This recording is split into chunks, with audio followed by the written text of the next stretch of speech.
আসসালামু আলাইকুম ওয়ারহমাতুল্লাহি ওবারাকাতু। প্রিয় বালিয়াডাঙ্গি ইসলামিক টিভি শ্রোতা ও বন্ধুরা, আশা করি আপনারা ভালো আছেন। আজকে যে গল্পটি আপনারা শুনতে যাচ্ছেন, গল্পটির নাম হচ্ছে প্রেম অন্ধপ্রেম ২ পর্ব ২। আর আমি আছি আপনাদের সঙ্গে মোহাম্মদ লুবান। এডিট পরিচালনায় রয়েছেন মঞ্জুর আলম, আর গল্পটি লিখেছেন শাবনাজ হোসেন মুন। গল্পটি যদি আপনাদের ভালো লেগে থাকে, লাইক কমেন্ট করে চ্যানেলটি সাবস্ক্রাইব করতে ভুলবেন না। তো চলুন বেশি দেরি না করে গল্পে যাওয়া যাক। কি পরক্ষণেই হেসে উঠল। বাদশার নিঃশ্বাসটুকু শীতলের মুখে পড়ছে। শীতল সম্পূর্ণ জ্ঞান ফিরে পেতেই এক ঝটকায় বাদশার নিচ থেকে গড়িয়া সরে এলো। শীতলের মাথা ঘুরছে। একটু আগে যা হলো সেটা কি স্বপ্ন? একদম জীবন্ত ছিল। শরীরের লোমকূপ শিরশির করে উঠছে। কি জঘন্য স্পর্শ! বাদশা চিন্তিত শীতলের মুখশ্রী থেকে ঘুমটা সরিয়ে দিল। কি ব্যাপার, তুমি ঘুমুচ্ছিলে নাকি? ঘুমোবে যদি তো জমিনে কেন ঘুমুচ্ছিলে? মানে তো তুমি বলবে। তুমি কি ঘুমুচ্ছিলে নাকি অচেতন হয়ে পড়েছিলে ভয়ে? তার মানে? বাদশাহ এক টানে শাহজাদিকে নিজের কাছে এনে বলল, মানে হলো ইয়ামেন শাহজাদি ফুলসজ্জায় আমার ভয়ে অচেতন হয়ে পড়েছিল জমিনে। শাহজাদি এক ঝটকায় নিজেকে ছাড়িয়ে নিয়ে বলল, মোটেও না, আমি খামোখা আপনাকে ভয় পাবো কেন? বাদশাহ হেসে বলল, তাহলে জমিনে পড়ে থাকার মানে কি? সেটা আপনাকে বলবো কেন? বাদশাহ ফের শীতলকে কাছে টেনে নিল। তোমার প্রতিটি নিঃশ্বাস আমাকে বলে নিতে হবে, আমার প্রিয় বেগম, তুমি কি ভুলে গেছো তোমার জীবন আমার অধীনস্থ? আল্লাহ তাআলা আপনাকে কখনো ক্ষমা করবে না। আমি ওনার কাছে ক্ষমা চাইও না। একদিন চাইবেন, তখন মাথা ঠুকেও পাবেন না। পাপের সাগরে এতটাই ডুবে যাচ্ছেন যে পাপগুলোর বিন্দুমাত্র অনুতাপও করেন না। বেগম, তোমার স্বামী পাপের সাগরের সম্রাট। পাপগুলো তোমার স্বামীর ক্ষমতা। এসব অবান্তর ধর্মের কথা আমাকে শুনিয়ে লাভ নেই। তুমি পাপের রাজত্বের বাদশার বেগম, এটা মেনে নাও, কারণ এটাই তোমার ভাগ্যে লিখেছিল তোমার আল্লাহ তাআলা। পৃথিবীতে রাজ করতে যার জন্ম, তাকে তুমি অবান্তর কথা বলে পিছু হটাতে পারবে না, বরং আমি তোমাকে তোমার ঈমান থেকে পিছু হটাবো। আমার পাপের রাজত্ব যখন তোমার সম্মুখে পৃথিবীতে চলবে, তখন তোমার ঈমান ভেঙে চুরমার হবে। তুমি তখন মানতে বাধ্য হবে পাপ দ্বারা জীবনের সুখ পাওয়া যায়। যার যত ক্ষমতা পৃথিবীতে তারই রাজত্ব। আমার মতো পাপীর ক্ষমতার রাজত্ব দেখেও তুমি কিচ্ছু করতে পারবে না, বরং আমার মতো পাপীর সাথে তোমার নাম থাকবে। তোমাকে সবাই চিনবে অধার্মিক পাপী নিষ্ঠুর বাদশার স্ত্রী হিসেবে। এটাই তোমার শাস্তি, প্রিয় বেগম। শীতলের চোখ থেকে পানি ঝরছে, বুকে প্রচণ্ড ব্যথা করছে। সারা জীবন ধর্মের পথে চলে এখন কিনা অধর্মের রাজত্বের সাক্ষী হতে হবে তাকে। বাদশা শীতলের চোখের এক ফোঁটা পানি হাতের আঙুলে নিয়ে বলল, আমার বেগম, আমার পরিকল্পনা শুনেই তোমার চোখে পানি ঝরছে? তো যখন তুমি পরিকল্পনা বাস্তবায়িত হতে দেখবে, তখন তোমার কি হবে? চোখের পানি বাঁচিয়ে রাখো বেগম, কারণ তোমার চোখের পানি ঝরে ঝরে শেষ হয়ে যাবে, তবুও আমার পাপের রাজত্ব এতটুকুও থেমে থাকবে না, ক্রমশ বেড়ে যাবে। ব্যাস, অহেতুক কথাবার্তা হলো, এখন কাজের কথায় আসি। আজ তো আমাদের ফুলসজ্জা, মানে তোমার জন্য প্রথম ফুলসজ্জা, আমার জন্য নয়। তো বেগম, তুমি তো দিনের পথে চলো। তোমার দিনের পথে স্বামীর হক পূরণ করার কিছু ব্যাপার নিশ্চয়ই আছে, এবং স্বামীর প্রতি স্ত্রীর কিছু দায়িত্ব আছে।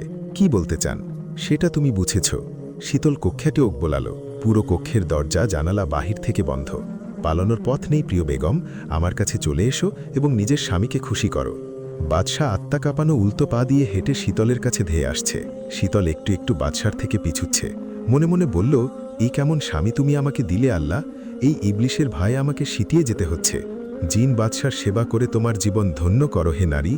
শাহজাদির পেছন থেকে কানে কানে ফিসফিস করে বলল কথাটা বাদশাহ। বাদশার স্পর্শে শীতলের আত্মা কেঁপে উঠল। বাদশাহ অত্যন্ত আদুরে ভাবে শীতলকে আদর্শ হাগে ভরিয়ে দিতে উদ্ধৃত হল। এক নিঃশ্বাসে সে শীতলের গায়ের সুবাস নিল। তোমার গায়ের সুবাস সকল সুগন্ধি ফুলের থেকেও বেশি সুগন্ধি প্রিয় বেগম। বাদশার অমসৃণ শক্ত আঙুলগুলো শীতলের কোমরে হাত বোলাচ্ছে। শীতল শিরশির করে কেঁপে উঠল। বাদশাহ শীতলের মসৃণ গোলাপি মুখশ্রীর খুব কাছে গেল। বন্ধ থাকা কাজল কালো চোখের পাপড়িগুলো ঘন ঘন নড়ছে। গোলাপের ন্যায় ঠোঁটগুলো তীর তীর করে কাঁপছে। বাদশার ঠোঁটে বাঁকা হাসি। সে তার নাক দিয়ে শীতলের গালে আদর বোলানো শুরু করল। শীতল হঠাৎ চোখ মেলে তাকালো বাদশার চোখের দিকে। বাদশার চোখে বাঁকা হাসির রেশ। শীতল চোখ মেলে তাকানোর কিছুক্ষণের মধ্যেই জ্ঞান হারিয়ে বাদশার বুকে লুটিয়ে পড়ল। বাদশাহ তাকে বুকে জড়িয়ে ধরে হেসে বলল, আমার প্রিয়া বেগম লজ্জা পেয়েছে। ভোরের আলো শীতলের মুখে পড়েছে। শীতল চোখ মেলে তাকালো। জায়গাটা অপরিচিত মনে হলো। হঠাৎ মনে পড়ল সে জিন রাজ্যের কোহকাফ নগরীতে জিন বাদশার কক্ষে তার পালঙ্কে। এক প্রকার লাফিয়ে সে পালঙ্ক থেকে উঠে পড়ল। কক্ষে থাকা পরীরা সব তার দিকে তাকিয়ে আছে। তারা প্রাসাদের নতুন বেগম রানীকে বোঝার চেষ্টা করল। শীতল এতগুলো পরীকে কক্ষে দেখে একটু বিস্ময় প্রকাশ করল। সবগুলো পরী কিঠুটে কিশোরী। কক্ষে থাকা অত্যন্ত ফুটফুটে দুজন পরী এসে বলল, আমরা কোহকাফ প্রাসাদের দাসী। বাদশার কক্ষ নতুনভাবে সজ্জিত করছিলাম। আপনি শয়নরত ছিলেন বিধায় জাগাতে পারিনি। বেগম রানী, আমাদের রাজ্য কেমন লাগছে আপনার কাছে? শীতল হ্যাঁ সূচক মাথা নাড়াল। তাকে কি উত্তর তার কিছু বোঝা গেল না। হাফিজা বলল, বেগম রানীর ফুল সজ্জার রেশ এখনও কাটেনি। আমাদের বাদশাহ হল জিন বাদশাহ। ওনাকে অজস্র রাজ্য চালনা করতে হয়। নতুন বিবির সামনে বসে থাকলে কি চলবে? ওনার কত কাজকর্ম, দায়িত্ব। নাফিজা বলল, আহা, কি করছো সবাই? বেগম রানী নতুন এখানে, উনি তো আমাদের নিয়মকানুন জানেন না। ওনাকে নিয়ে কোনো মশকরা নয়। বেগম রানী, কিছু মনে করবেন না। আমাদের বাদশাহ ভোরের আলো ফোটার সাথে সাথে কক্ষ থেকে বের হয়ে পঙ্খিরাজ ঘোড়ায় সাওয়ার করে কোথায় যেন গেছেন। আমাদের আদেশ দিয়েছেন আপনাকে নতুনভাবে সজ্জিত করতে। শীতলের বেশ পছন্দ হলো এই দুবোনকে। বিশাল বড় হাম্মামখানায় শীতলকে স্নান করাতে ব্যস্ত একদল পরী। এই পরীদের কাজ শুধু হাম্মামখানায়, কক্ষের পরীদের কাজ শুধু কক্ষে। হাফিজা নাফিজার কাছ থেকে জানা গেল প্রাসাদের দাসদাসীর সংখ্যা গণনায় শেষ করা যাবে না। বিভিন্ন দলে ভাগ করা হয়েছে পরীদের। এক এক দলের এক এক কাজ। এদের তদারকি করার জন্য আলাদা পরীর দল আছে। এমনকি নাফিজার উপরেও পরীর দল রয়েছে। হাম্মামখানায় খুব সুন্দর একটি ঝর্ণা রয়েছে। ঝর্ণার পানিতে তৈরি হওয়া জলাশয় হল হাম্মামখানা। একে বলে প্রাকৃতিক হাম্মামখানা। হাম্মামখানার পানি এত স্বচ্ছ যে গভীর পর্যন্ত দেখা যাচ্ছে সবকিছু। রঙিন সব অজানা শ্যাওলা, লতাপাতা এবং রঙিন সব মাছ দেখা যাচ্ছে। কিছু জলপরীদেরও দেখা যাচ্ছে সাঁতার কাটছে গভীর জলে। মাঝে মধ্যে পানির নিচ থেকে নতুন বেগমের পায়ে হাত বুলিয়ে আনন্দ প্রকাশ করছে। শীতল বেশ আনন্দিত হল এবং গতকাল রাতের বরফের ন্যায় স্পর্শের কথা মনে করতে লাগল। কে হতে পারে? শীতলের আগমন হতেই সে তার উপর আক্রমণ চালালো। ভাবতেই শরীর শিরশির করে উঠল। উষ্ণ আর্দ্র গরম পানি শীতলের শরীর বেয়ে নেমে যাচ্ছে। তার কেশ ধুয়ে দিচ্ছে দুজন পরী। তার হাত পায়ের কাজের জন্য রয়েছে কয়েকজন পরী। দুজন আবার উপর থেকে গোলাপের পাপড়ি থাকা দুধ ঢেলে দিচ্ছে। অন্যদিকে দুজন আবার তার মুখে জিন রাজ্যের নাম না জানা অতিশয় সুস্বাদু মিষ্টি ফল একটু পরপর মুখে পুরে দিচ্ছে। শীতল কয়েক মুহূর্তের জন্য আরামে আয়েসে ডুবে গেল। পরক্ষণেই মনে হলো এটা তো পৃথিবীর ক্ষণস্থায়ী মোহ। এই মোহের থেকেও বেশি আরামায়েশ রয়েছে আল্লাহ তাআলার বেহেশতে মুমিন নরনারীর জন্য। শীতল এক ঝটকা দিয়ে সবাইকে সরিয়ে দিল।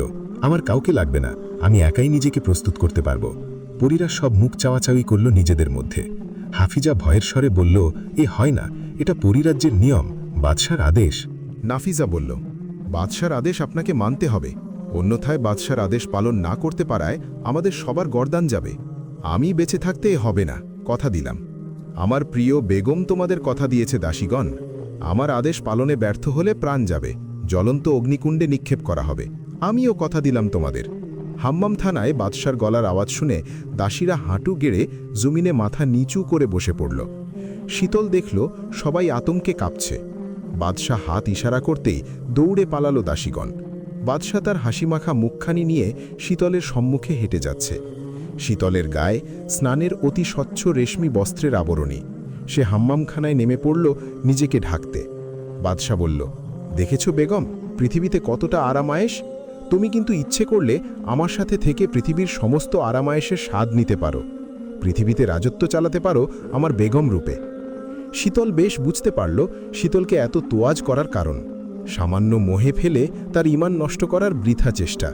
শীতল জোরালে গলায় বলল, ক্ষণস্থায়ী মোহের আরামায়েশ থেকে আমার মহান আল্লাহ তাআলার চিরস্থায়ী আরামায়েশ অপেক্ষা করছে তার মুমিন বান্দাবান্দি জন্য। বাদশাহ প্রসঙ্গ পাল্টিয়ে হেসে বলল, তোমাকে অত্যন্ত রূপবতী লাগছে এই অবস্থায়। মনে হচ্ছে আমাদের জাতির জলে থাকা জলপরী। শীতল তীক্ষ্ণ স্বরে বলল, বিনা অনুমতিতে নারীদের হাম্মামখানায় ঢোকায় আপনাকে লাগছে নারীদের লালসার আগুনে জ্বলতে থাকা নির্লজ্জ, নির্লিপ্ত, অতি ক্ষুদ্র কাপুরুষ জিন। বাদশার কানে যেন কেউ জ্বলন্ত অগ্নিকণাকেও ঢেলে দিল। নিমিষেই তার রূপবান রূপ ভয়ঙ্কর রূপে বদলে যেতে থাকল। সে হাওয়ার বেগে শীতলের কাছে এসে উপস্থিত হল, এতটা কাছে যে শীতল ঘাবড়ে গেল। বাদশাহ শীতলকে অবাক করে দিয়ে শীতলের মাথার সজোরে গভীর পানিতে চেপে ধরল। শীতলের নাক, মুখ, কান দিয়ে গলগল করে পানি প্রবেশ করছে। সে নিঃশ্বাস নিতে পারছে না। তার প্রাণ পাখি বাঁচবার জন্য আকুল হয়ে উঠল। তার হাত বাদশার হাতে আর অন্য হাত বাদশার বুকে আঁচল করতে লাগল। তার দুই পা পানিতে ঝাপাঝাপি করে আওয়াজ করতে লাগল, জলাশয়ের গভীরে থাকা জলপরীরা নতুন বেগম রানীর এই অবস্থা দেখে আর বাদশার ভয়াবহ রূপ দেখে এদিক ওদিক ছুটতে লাগল। শ্যাওলা লতাপাতার আড়ালে লুকিয়ে পড়ল। লুকিয়ে লুকিয়ে বড় বড় চোখ করে শুধু বেগমের করুণ দশা দেখতে লাগল আর মনে মনে প্রার্থনা করতে লাগল তাদের কোমলমতি মিষ্টি বেগম রানী জন্য। শীতলের চোখ মুখ লাল টকটকে হয়ে আছে, তার ঘাড়ে বাদশার প্রকাণ্ড আঁচড়ের দাগ। সে হাম্মামখানায় পড়ে আছে অজ্ঞান হয়ে নিস্তেজ শরীরে। শেষ পর্যন্ত বাদশা শীতলকে ছেড়ে দিয়েছে জলাশয়ের পানির মধ্যে। একবারে হত্যা করলে শাস্তি কম হবে, তিলে তিলে যন্ত্রণা দিয়ে হত্যা করলে শাস্তিটা মধুর হবে, এই আশায় ছেড়ে দেওয়া হয়েছে। জলপরীর দল বাদশা চলে গেলে শীতলকে জলাশয় থেকে তুলে জমিনে শুইয়ে দিল। পানি খেয়ে তার পেট ফুলে ফুলে একাকার।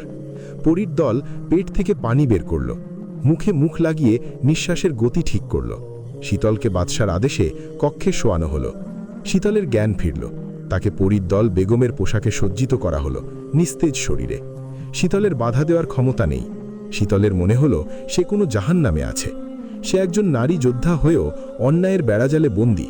ইচ্ছে করলে সে এখান থেকে পালাতে পারে, কিন্তু তাতে ইয়েমেন ধ্বংসনগরে পরিণত হবে। শীতলকে দস্তরখানায় নিয়ে যাওয়া হলো। রাজ্যের মান্যগণ্য জিনরাও নতুন বেগম রানীর সৌজন্যে রাখা দস্তরখানায় অতিথি হিসেবে সামিল হয়েছে। দস্তরখানার মাঝখানে রেশমি পর্দা, তার একপাশে দুটি বিশাল আসন। একটিতে শীতল বসেছে, অন্যটি বাদশার জন্য। শীতলের সম্মুখে মানবকুলের পৃথিবীর বিভিন্ন রাজ্যের অতিশয় মুখরোচক সুস্বাদু খাদ্য সজ্জিত। অতিথিদের সামনে তাদের পছন্দসই খাদ্য প্রস্তুত করা হয়েছে। খাদ্যের ঘ্রাণে চারদিক মৌ মৌ করছে। সমস্ত খাদ্যের পাত্রসমূহ স্বর্ণ রূপা খচিত। অতিথিদের আপ্যায়নের জন্য অজস্র দাসী নিয়োজিত। পরিদল বলল, বেগম রানী, বাদশাহ এখন আহার গ্রহণ করতে আসবেন আপনার সাথে। আপনি সারা দিন কিছু মুখে তুলেননি। বাদশাহ জানলে রেগে যাবেন, ভয়ঙ্কর কাণ্ড ঘটে যাবে, আমাদের প্রাণহানি হতে পারে, এমনকি আপনারও। বাদশাহ আদেশ অমান্যকারীদের সহ্য করতে পারেন না। শীতল একদম চুপচাপ। সত্যি বলতে সে হাম্মামখানার ঘটনায় আটকে আছে। তার উপর তার শরীরে প্রচুর ধকল গেছে, প্রায় 2 দিন ধরে অনাহারী। প্রাসাদের বাইরে দস্তরখানার আয়োজন করা হয়েছে। লোকজন দাসীগণের আওয়াজে সরগরম হয়ে আছে প্রাসাদ। বিশাল আয়োজনে কোথাও কোনো কমতি নেই, কারণ এ জিন বাদশাহ রাজের নিমন্ত্রণ। অতিথিরা দীর্ঘক্ষণ অপেক্ষা করছে। বাদশাহ তশরিফ রাখবেন। প্রথমে তিনি খাদ্য গ্রহণ করবেন বেগমকে নিয়ে, তারপর অন্যরা গ্রহণ করার সুযোগ পাবে। এতেই সবাই নিজেদের সৌভাগ্য মনে করছে।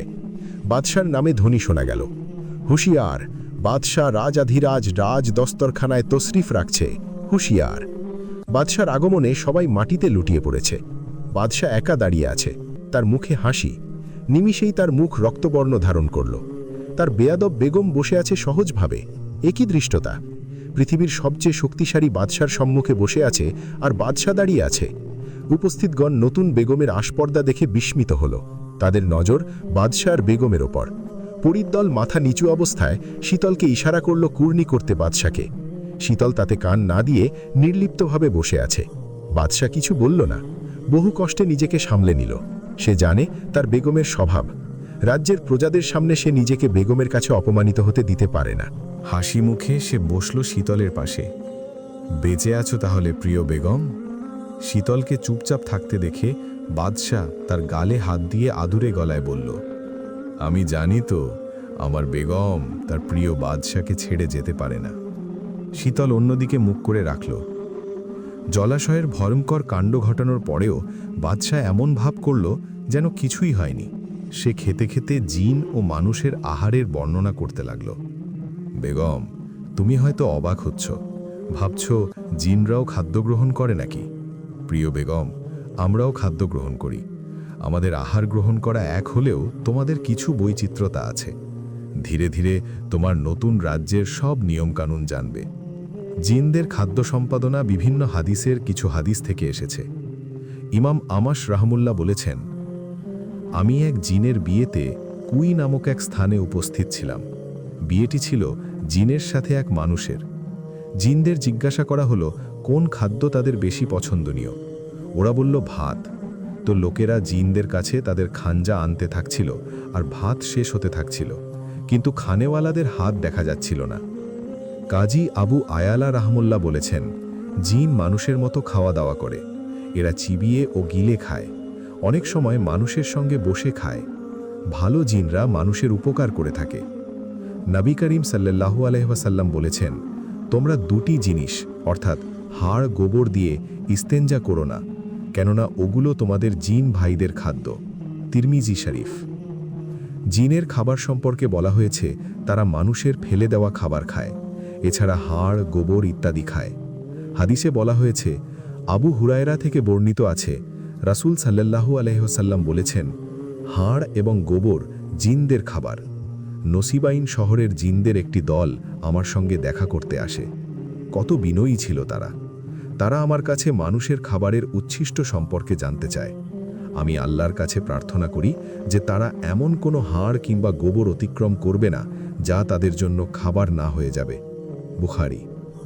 আব্দুল্লাহ ইবনে মাসুদ থেকে বর্ণিত আছে, রাসূল সাল্লাল্লাহু আলাইহি ওয়াসাল্লাম বলেছেন, জিনদের একজন আমাকে একদিন ডাকলে আমি তার সাথে যাই। সেখানে আরও জিন ছিল এবং আমি তাদের জন্য পবিত্র কোরআন পাঠ করি।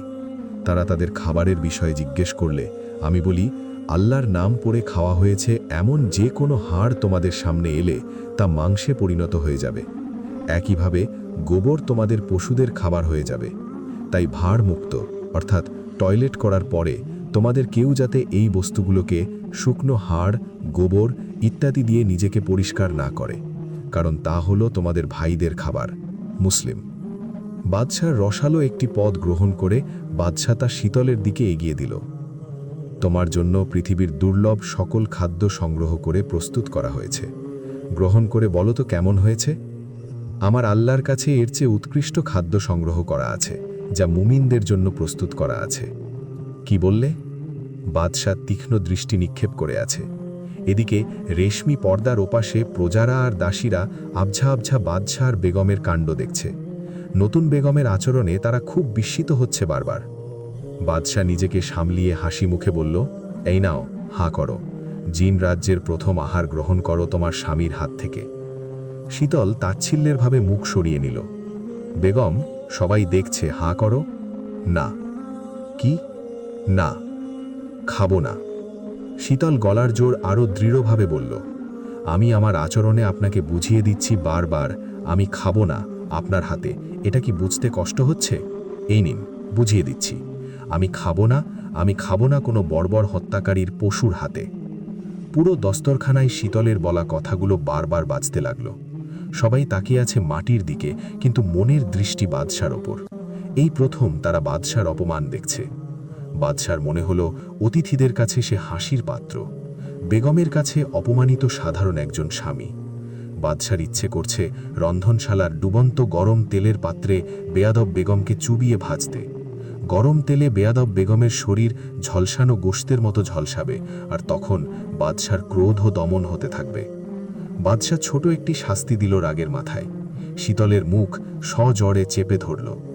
ঘটনা এতটা আকস্মিক যে শীতল কিছু বুঝতে পারল না কি হচ্ছে তার সাথে। শীতলের নাক মুখ দিয়ে ঝাল ব্যঞ্জনের ঝোল ঢুকে যাচ্ছে। ঝালে শীতলের মুখ যেন পুড়ে যাচ্ছে। শীতল তার হাত বাদশার হাতে রেখে কয়েকবার চেষ্টা করল নিজেকে ছাড়াতে। অবশেষে বাদশার কাছে তার শক্তি মশার থেকেও তুচ্ছ সমতুল্য হল। এই প্রথম শক্তিশালী বাদশার সাথে কেউ বেয়াদবি করল এবং প্রাণেও বেঁচে গেল। নতুন বেগমের সাহসের কথা রাজ্যময় সর্বত্র সমালোচনা হতে লাগল। অনেকে নতুন বেগমকে দেখতে পর্যন্ত এলো, কিন্তু বাদশার হুকুম জারিতে কেউ দেখা করতে পারল না। বাদশার কঠোর আদেশ রয়েছে এতে। রাজ্যের সমালোচনা বাদশার অগোচরে থাকল না। সে এসব পাত্তা দিল না। এক মুহূর্তে সে যে বেয়াদব বেগমকে হত্যা করতে পারে তার সাহসের সমালোচনা বাদশার কাছে মশার শক্তির সমতুল্য। শীতলকে রাজদরবারের জন্য সজ্জিত করে অমূল্য রত্নের বাদশাহী বেগমের মুকুট পরিয়ে দেওয়া হলো। বাদশাহ তার বেগমকে নিয়ে রাজদরবারে যাবেন, তাকে পরিচয় করিয়ে দেবেন তার সুবিশাল রাজ্যের মান্যগণ্য রাজা জিনদের সাথে। রাজদরবারের রাজারা কুর্নিশ করে আছে। যথাসময়ে হুঁশিয়ারি ধ্বনি হল, হুঁশিয়ার, সকল রাজাদের বাদশাহ রাজাধিরাজ রাজ, তার সদ্য বিবাহিতা স্ত্রী, সকল রানীদের বেগম শেহের জান তশরিফ রাখছে, হুঁশিয়ার। বাদশাহ শীতলকে নিয়ে রাজদরবারের সম্মুখ দিয়ে হেঁটে সিংহাসনের নিকট উপস্থিত হল। সিংহাসনের সম্মুখে ক্ষুদ্র একটি ডুবন্ত গরম জলাশয়। সিংহাসনে আরোহণ করার জন্য আরোহণকারীকে এর ওপর দিয়ে যেতে হবে, যা একমাত্র বাদশার দ্বারা সম্ভব। সে চাইলে সাথে অন্য কাউকে নিয়ে যেতে পারে। একার পক্ষে কেউ চেষ্টা করলে সে ঝলসে যাবে, হাড়গোড়ও পর্যন্ত থাকবে না। শীতল কিভাবে যাবে সেটা ভাবা শেষ হতেই শীতল এবং সবাইকে অবাক করে দিয়ে শীতলকে কোলে তুলে নিল। জলাশয়ের মধ্য দিয়ে পার হওয়ার সময় বাদশাহ হাসি মুখে বলল, তোমার মতো বেয়াদবকে গরম জলাশয়ে ছেড়ে দিতে পারলে আমার প্রতিশোধ মধুর হতো। তো ছেড়ে দিন, কি? আমার মতো বেয়াদবকে ছেড়ে দিন। না না, তোমার মৃত্যু এত তাড়াতাড়ি নয়। তোমাকে আমার ক্ষমতার সাম্রাজ্য দেখে যেতে হবে। সিংহাসনের পাশে বেগমকে দাঁড় করিয়ে হুদ বাদশাহ সিংহাসনে আরোহণ করল। রাজদরবারে সবার সাথে পরিচয় করিয়ে দিল এবং কুর্নিশ করতে বলল জিন সাম্রাজ্যের সম্রাজ্ঞীকে। শীতল চমকে উঠল। একমাত্র মহান আল্লাহর সামনেই সিজদা করা হয়, আর এখন কিনা একজনকে মানুষকে। না না, এ হতে পারে না।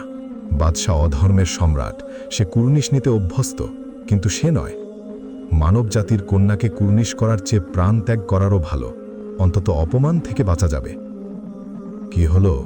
আমার বেগমকে কুর্নিশ করতে দেরি হচ্ছে কেন? শীতল নিজের মনোভাব আর রাজদরবারের সবার মনোভাব বুঝতে পারল। শীতল বলল, আমি অতি তুচ্ছ একজন, আমাকে কুর্নিশ করতে হবে না। তুমি সাধারণ ছিলে বিবাহের পূর্বে, এখন তুমি জিন বাদশার বেগম। তোমার সম্মানের সাথে আমার সম্মান জড়িত। আমাকে অসম্মান করার পরিণতির শাস্তি আমি দেব। রাজাদের মধ্যে দুজন রাজাকে গরম পানির জলাশয়ে আকস্মিকভাবে ছুঁড়ে ফেলা হলো। নিমিষেই তারা ঝলসে যাচ্ছে। শীতল চোখ বন্ধ করে ফেলল। উপস্থিত সবাই কুর্নিশ করল ভয়ে আতঙ্কিত হয়ে এবং ক্ষমা প্রার্থনার কথা জানালো। বাদশার আজকের রাজদরবারের ঘটনার কথা সমস্ত রাজ্যে পৌঁছে গেল, কিন্তু কারো সাহস নেই কিছু বলার। শুধু কিছু কুচক্রী রাজারা সিদ্ধান্ত নিল এভাবে চলতে পারে না, নিয়ম ভঙ্গ হতে পারে না। এ সকলের মূলে হল মানবকন্যা শাহজাদি।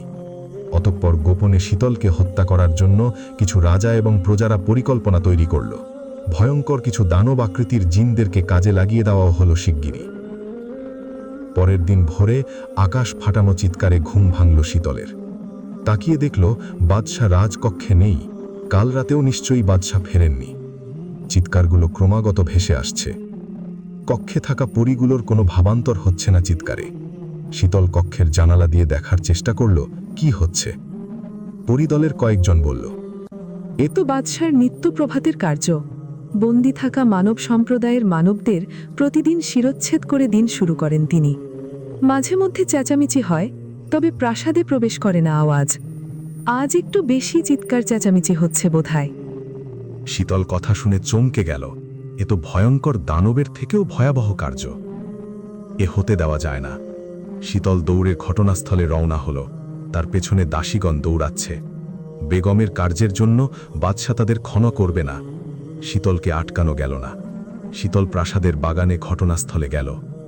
রক্তে রঞ্জিত জমিন, মৃত মানবদের শরীর মাথা আলাদা হয়ে আছে, বিভৎস চিত্র। অজস্র জিন সেনাপতি ও সৈন্যরা উপস্থিত ছিল সেখানে। তারা বেগমকে দেখে বিস্মিত হল। জীবিত মানবরা প্রাণ ভয়ে চিৎকার চেঁচামেচি করছে। বাদশাহ রাজের তরবারির সম্মুখে শীতল দাঁড়াল। বাদশার শরীর রক্তে রঞ্জিত, দেখাচ্ছে নরখাদক পিশাচের মতো। শীতলকে দেখে বাদশাহ হুঙ্কার ছাড়ল। শীতলের মাথায় ওড়না দেখা যাচ্ছে না। বাদশাহ দাসীগণের ওড়না নিয়ে তার মাথায় লম্বা ঘোমটা দিয়ে বলল, প্রিয় বেগম, তুমি এই নোংরা স্থানে কি করছ? তোমার তো মখমলে নরম কেদারায় বিশ্রামে থাকার কথা। এক দানবের নোংরামি দেখতে এসেছি। বেগম, তোমার জিহ্বা সংবরণ করো। আমি তোমার স্বামী হলেও রাজ্যের বাদশাহ।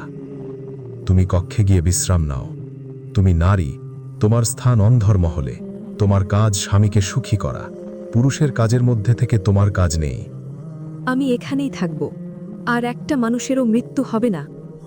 বেগম, আমাকে রাগিও না। আমি রেগে গেলে ভয়ঙ্কর কাণ্ড ঘটবে। রাজ্যের সেনাপতি সৈন্যরা বেয়াদব বেগমকে আর তার স্পর্ধাকে দেখছে। এ কেমন বেগম? আর বাদশাহ এ বেগমকে সহ্য করছে কেন? এরকম রূপবতী নারী কি পৃথিবীতে অভাব আছে? বেয়াদব বেগমের শিলচ্ছেদ এই মুহূর্তেই করা উচিত। এতে কিছুটা অপমানের বদলা নেওয়া হবে বাদশার। বাদশাহ রক্তমাখা হাতে শীতলের গাল ছুঁয়ে কর্কশ স্বরে বলল, বেগম, বলেছি তো, তোমার স্বামী পাপের সাম্রাজ্যের সম্রাট। তুমি তার সম্রাজ্ঞী। আমার সাম্রাজ্য ক্রমশ বাড়বে। কিছুই করার নেই তোমার প্রিয় বেগম। দাসীগণ, তোমরা আমার প্রিয় বেগমকে নিয়ে যাও এখান থেকে। বেগম যদি প্রাসাদের বাহিরে আর ফের বের হয়েছে তো পুরো প্রাসাদের দাসীগণের শিরচ্ছেদ করব এইভাবে। কথাটা বলেই শীতলের সামনে 3 জন মানুষের একসাথে শিরচ্ছেদ করা হলো। শীতল চিৎকার করে আল্লাহকে ডাকতে লাগল, আর বাদশাহ আকাশ ফাটিয়ে হাসতে লাগল। দিন দিন বেড়ে চলল বাদশার পাপ। নিত্যদিন হত্যাকাণ্ড দেখে আসছে শীতল। কোনোভাবে বাদশাকে পাপ থেকে বিরত রাখা যাচ্ছে না। শীতল আল্লাহর বাণী যত শোনায় বাদশাকে, ততই হেসে তুচ্ছতাচ্ছিল্য করে। শীতল বলে, আল্লাহ তাআলা আমাদের সৃষ্টি করেছেন তার ইবাদতের জন্য। তিনি বলেন, হে জিন ও মানব সম্প্রদায়, তোমাদের কাছে কি তোমাদের মধ্য থেকে নবীগণ আগমন করেনি, যারা তোমাদেরকে আমার বিধানাবলী বর্ণনা করতেন এবং তোমাদেরকে আজকের এ দিনের সাক্ষাতের ভীতি প্রদর্শন করতেন? তারা বলবে, আমরা আমাদের গুনাহ স্বীকার করে নিলাম। পার্থিব জীবন তাদেরকে প্রতারিত করেছে। তারা নিজেদের বিরুদ্ধে স্বীকার করে নিয়েছে যে তারা কাফের ছিল। সূরা আল আনাম 130। আমি জিন ও মানুষকে কেবলমাত্র আমার ইবাদতের জন্যই সৃষ্টি করেছি। সূরা আজ-জারিয়াত 56। হে জিন ও মানবকুল, নভমণ্ডল ও ভূমণ্ডলের প্রান্ত অতিক্রম করা যদি তোমাদের সাধ্যে কুলায় তবে অতিক্রম করো, কিন্তু ছাড়পত্র ব্যতীত তোমরা তা অতিক্রম করতে পারবে না। সূরা আর রহমান 33। আল্লাহ তাআলার অনুমতি ছাড়া পৃথিবীতে কিছুই করা সম্ভব নয়, তা অসংখ্যবার বুঝিয়ে বলে বাদশাকে হাদিস তারা শীতল। বাদশাহ রাজকে খুব কম সময় এই প্রাসাদে দেখা যায়। যখন সে প্রাসাদে আসে তখন হয়তো মধ্যরাত। শীতল হয়তো গভীর ঘুমে থাকে। মাঝে মধ্যে গভীর ঘুমে আচ্ছন্ন থাকার সময় সেই ফুলশয্যায় তার উপর হামলা হওয়া বরফের ন্যায় স্পর্শ অনুভব করে সে। এই নিয়ে কারো সাথে আলোচনা করতে পারে না শাহজাদি। বাদশার প্রতিশোধের ভয়ের থেকেও এই ভয়ে সে বেশি আচ্ছন্ন থাকে। তার জীবন নিঃসঙ্গতায় কাটছে। প্রাসাদের বাহিরের কারো সাথে মেলামেশা দূরে থাক, প্রাসাদে থাকা দাসদাসীরও কারো সাথে সে দুটো কথা বলতে পারে না। রাজ্যের মানুষ আর তার আব্বাজানেরও কোনো খবরও পাচ্ছে না শীতল। সব মিলিয়ে শীতলের জীবন একাকিত্বে কাটছে। প্রাসাদে আল্লাহর ইবাদত করা নিষিদ্ধ। শীতল লুকিয়ে লুকিয়ে ইবাদতে মশগুল থাকে। বাদশার ভয়ে লুকিয়ে ইবাদত করে তা নয়। বাদশা জানলে তার শাস্তি দাসদাসীর ওপর পড়বে, এজন্য সে লুকিয়ে ইবাদত করে। এর মধ্যে মধ্যরাতে একদিন কক্ষে বাদশা কিছু পরীদের নিয়ে প্রবেশ করে। সম্ভবত গণিকারাই হবে। বাদশা রাজ শীতলকে এক প্রকার বের করে দিল কক্ষ থেকে। আদেশের স্বরে বলল, তুমি কক্ষ থেকে আজ রাতের জন্য চলে যাও, অপেক্ষা করো, যখন আদেশ করব শুধু তখনই প্রবেশ করবে। শীতলের ঠাঁই হল কক্ষের বারান্দায়। সে কেদারায় বসে বাদশা আর গণিকাদের হাসির আওয়াজ শুনল। গণিকারা বাঁচে গানে বাদশার মন খুশিতে ভরিয়ে তুলল। বাদশা প্রাণ খুলে হাসছে। শীতলের কাছে মনে হলো স্বয়ং ইবলিস শয়তান হাসছে। সে 2 হাত চেপে ধরল কানে। সহ্য হচ্ছে না তার এক মুহূর্ত। রাতে ভারী বর্ষণ এলো। শীতল কক্ষে যাওয়ার অনুমতি না পাওয়ায় সারা রাত তাকে বারান্দায় বৃষ্টিতে ভিজতে হলো। হাড় কাঁপানো শীত, শরীরের অস্থিমজ্জা, হাড় গোড় সব যেন বরফ হয়ে যাচ্ছে। গা গরম হয়ে এলো নিমিষেই। এই অবস্থায় সে কেদারায় পড়ে থাকল। ভোরের দিকে বাদশা তাকে কোলে করে কক্ষে নিয়ে গেল। বুঝতে পারল তার বেগমের শরীর প্রচণ্ড খারাপ। তার দায়িত্ব দাসদাসীদের হাতে ছেড়ে দিয়ে সে রাজদরবারে চলে গেল। দিনের পর দিন গেল, শীতল সুস্থ হল না। বাদশা তার জন্য তেমন ব্যস্ত হল না। সে মাঝে মধ্যে কক্ষে এসে শুধু বলল, আমার বেগমের জান খুব শক্ত, তাছাড়া প্রিয় বাদশাকে ছেড়ে সে কোথাও যাবে না। হা হা হা হা। বাদশা দিনের বেলা হত্যাকাণ্ড চালায় এবং রাতের বেলা অন্য কক্ষে গণিকাদের নিয়ে আরাম আয়াসে দিন কাটায় এবং মনে মনে সমস্ত পৃথিবীতে রাজ করবে এই স্বপ্ন দেখে। এই তো তার জীবন চলছে। এর মধ্যে কয়েকবার হামলা হলো শীতলের ওপর। বাদশা হামলা থেকে শীতলকে রক্ষা করল এবং বুঝতে পারল এ তার জিন সম্প্রদায়ের কাজ। তারা এখনও মানবকন্যাকে বেগম হিসেবে মানতে রাজি নয়। শীতল সুস্থ হতেই তাকে চমকাবার একটি খবর দেওয়া হলো। বাদশা তাকে নিয়ে মধুচন্দ্রিমায় যাওয়ার ইচ্ছা প্রকাশ করল। শীতল বুঝতে পারল এর পেছনে অন্য ঘটনা আছে। বাদশা তা প্রমাণও করে দিলেন। প্রিয় বেগম, আমরা যাচ্ছি মধুচন্দ্রিমায় এক মানব রাজ্যে। রাজ্যটি বহুদিন ধরে আমার আদেশ অমান্য করে আসছে। ওখানে ধ্বংসযজ্ঞ চালাবে, নির্বিচারে হত্যাকাণ্ড চলবে। আমাদের জন্য এটি হবে বিনোদন। শীতলের আত্মা কেঁপে উঠল। আল্লাহ তাআলা ছাড়া কেউ এই অনর্থ ঠেকাতে পারবে না। বাদশা এবং বেগমের মধুচন্দ্রিমার জন্য প্রকাশ্যে বিপুল আয়োজন করা হচ্ছে। অন্যদিকে গোপনে অস্ত্রশস্ত্র ও সেনা মোতায়েন করা হচ্ছে মানব রাজ্য আক্রমণের জন্য। কামরাটা অন্ধকার, অনেকটা অন্ধকার কূপের মতো। রাজ সিংহাসনের মতো আরামদায়ক একটি কেদারায় অর্ধশোয়ায় আছে। চোখ বন্ধ করে সে অনুভব করছে তার নামের জয়ধ্বনি।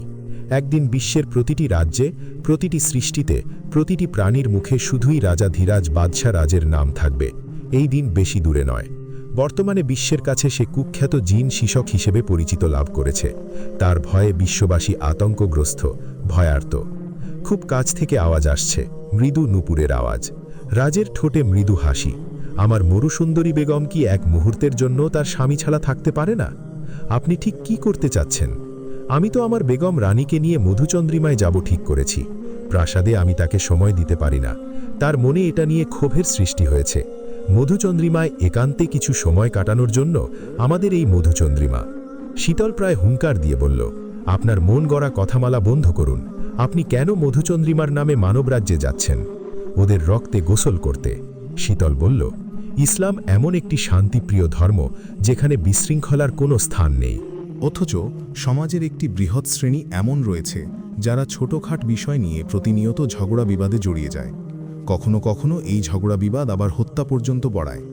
ইসলামের শিক্ষা হল, কারো সঙ্গে কোনো বিষয়ে মনোমালিন্য দেখা দিলে তাদের মাঝে যেন সমঝোতা করিয়ে দেওয়া হয়। আল্লাহ তাআলা ইরশাদ করেন, সন্ধি সর্বাবস্থায় উত্তম। সূরা আন-নিসা আয়াত 128।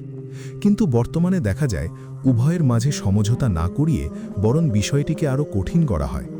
পবিত্র কুরআনে আল্লাহ তাআলা ইরশাদ করেন, আর মুমিনদের দুদল পরস্পর যুদ্ধে লিপ্ত হলে তাদের মাঝে তোমরা মীমাংসা করে দিও। এরপর তাদের মাঝে এক দল অন্য দলের বিরুদ্ধে সীমা লঙ্ঘন করলে যে দল সীমা লঙ্ঘন করে তারা আল্লাহর সিদ্ধান্তের দিকে ফিরে না আসা পর্যন্ত তোমরা তাদের বিরুদ্ধে যুদ্ধ করো। এরপর তারা আল্লাহর সিদ্ধান্তের দিকে ফিরে এলে তোমরা উভয়ের মাঝে ন্যায়পরায়ণতার সাথে মীমাংসা করে দিও এবং সুবিচার করো। নিশ্চয়ই আল্লাহ সুবিচারকারীদের ভালোবাসেন। সূরা আল হুজরাত আয়াত 9। আল্লাহ তাআলা আরও ইরশাদ করেন, লোকদের গোপন সলা পরামর্শে প্রায়ই কোনো কল্যাণ নিহিত থাকে না। অবশ্য কেউ যদি গোপনে কাউকে দান করার জন্য উপদেশ দেয়, অথবা কোনো ভালো কাজের জন্য, অথবা লোকদের পরস্পরের কাজকর্মের সংশোধন করার জন্য কাউকে কিছু বলে, তবে তা নিশ্চয়ই ভালো। সূরা আন-নিসা আয়াত 114।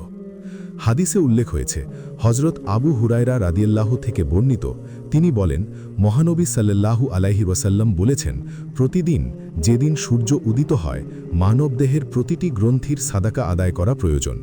দুই ব্যক্তির মাঝখানে সুবিচার সহকারে সমঝোতা স্থাপন করে দেওয়া সাদাকা হিসাবে গণ্য। কোনো ব্যক্তিকে সবারিতে আরোহণ করতে সহায়তা করা অথবা তার মাল সামান তার সবারির পিঠে তুলে দেওয়া সাদাকা রূপে গণ্য। প্রথমত আমি আমার উজির সেনাপতিদের সাথে গোপনে সলা পরামর্শ করি যেন কল্যাণ নিহিত না হয়। প্রকাশ্যে করলে কল্যাণ নিহিত হলেই তো আমার সমস্যা। তাছাড়া হাদিসগুলো মানবদের জন্য, এবং হাদিসে বলা আছে দুজন মুমিন ব্যক্তি যুদ্ধে লিপ্ত হলে তাদের মধ্যে সমঝোতা করিয়ে দেওয়া। তো আমাকে তোমার কোন দিক থেকে মানব আর মুমিন মনে হচ্ছে? শুনুন, সমাজ বা রাজ্যে যে বা যারা অন্যায় যুদ্ধে লিপ্ত হবে তারাই এই হাদিসের অন্তর্ভুক্ত, এবং মুমিন না হলেও সমঝোতা করা যায়। অতীতে বহু নবী রসুল এবং মুমিনদের সাথে সমঝোতা হয়েছে, মানব সম্প্রদায়ের সাথে জিন সম্প্রদায়ের। রাজ আধশোয়া থেকে উঠে তীক্ষ্ণ দৃষ্টি নিক্ষেপ করল শীতলের ওপর। শীতলের সামনে থেকে উধাও হয়ে তার পেছনে দৃশ্যমান হয়ে কানে কানে ফিসফিস করে বলল, আমার বেগমের মতো কিছু বেয়াদব মানব প্রজা তাদের সীমা লঙ্ঘন করেছে। বাদশাহ বেয়াদব প্রজাদের শায়েস্তা করবে। পৃথিবীর কোনো সৃষ্টি আপনার প্রজা নয়, সকল সৃষ্টি একমাত্র উপরওয়ালার প্রজা। তিনিই আমাদের বাদশাহ, আপনি নন। বোকা গর্ধবের প্রধান সমস্যা জানো কি? তারা তাদের গর্ধবজনিত কাজকে ঢাকতে উপরওয়ালার নাম নেয়, তাতেও এদের লাভ হয় না। যারা নিজে থেকে গর্ধব তাদের সাথে উপরওয়ালা থাকে না। যেমন ধরো, এক মানব সাগরে ডুবে যাচ্ছে, তার পাশে শুকনো ডালপালা যেটাকে সে খড়কুটো হিসেবে আঁকড়ে ধরে বাঁচতে পারে। গর্ধবটা এটা না করে আল্লাহর নাম নিচ্ছে, সাহায্য চাচ্ছে তার কাছে। এদিকে আল্লাহ তাআলা কিন্তু আগে থেকেই সাহায্যের ব্যবস্থা করে রেখেছে। মানব সম্প্রদায় সৃষ্টির সেরা জীব কিংবা বুদ্ধিমান প্রাণী, সেটা তারা জানে, কিন্তু তা বাস্তবে প্রয়োগ করতে পারে না, নিজের মস্তিষ্ক কাজে লাগাতে পারে না। এই হিসেবে তোমরা আমার কাছে মহা গর্ধব। শীতল মনে মনে বলল, গর্ধব হলো তারা যাদের অতিরিক্ত আত্মবিশ্বাসী হয়। অতিরিক্ত যে কোনো কিছু অহংকারে পরিণত হয়, আর অহংকার হল পতনের কারণ। অন্যের বোকামির ওপর যারা হাসে তারা তাদের বোকামি হাসির জন্য মহাগর্ধব হিসেবে চিহ্নিত হয়। এরা নিজে বোকা হয়ে অন্যকে বোকা ভাবে, দুঃখজনক। রাজহাঁসের আকৃতির মতো বিশাল জাহাজ ভাসানো হয়েছে সমুদ্রে। বাদশাহ জিনরাজ তার বেগম রানীকে নিয়ে 1,00,000 জিন সেনার সাথে জাহাজে করে রওনা হয়েছে। বাদশাহ জাহাজের সর্বোচ্চ চূড়ায় সিংহাসনের মতো কেদারায় বসে নীল সাগরের দিকে তাকিয়ে আছে। আশেপাশের সমস্ত জিনরা নিজেদের কাজ করে যাচ্ছে অত্যন্ত নিষ্ঠার সাথে। শীতল জাহাজের এক প্রান্তে দাঁড়িয়ে নীল সাগরের টলটলে পানি দেখছে। বিশাল ঢেউ আছড়ে পড়ছে, ঢেউয়ের পানি আছড়ে জাহাজেও পড়ছে। শীতল আধ ভেজা হয়ে আছে। এই মুহূর্তে তাকে মনে হচ্ছে সকল রূপসীদের রানী।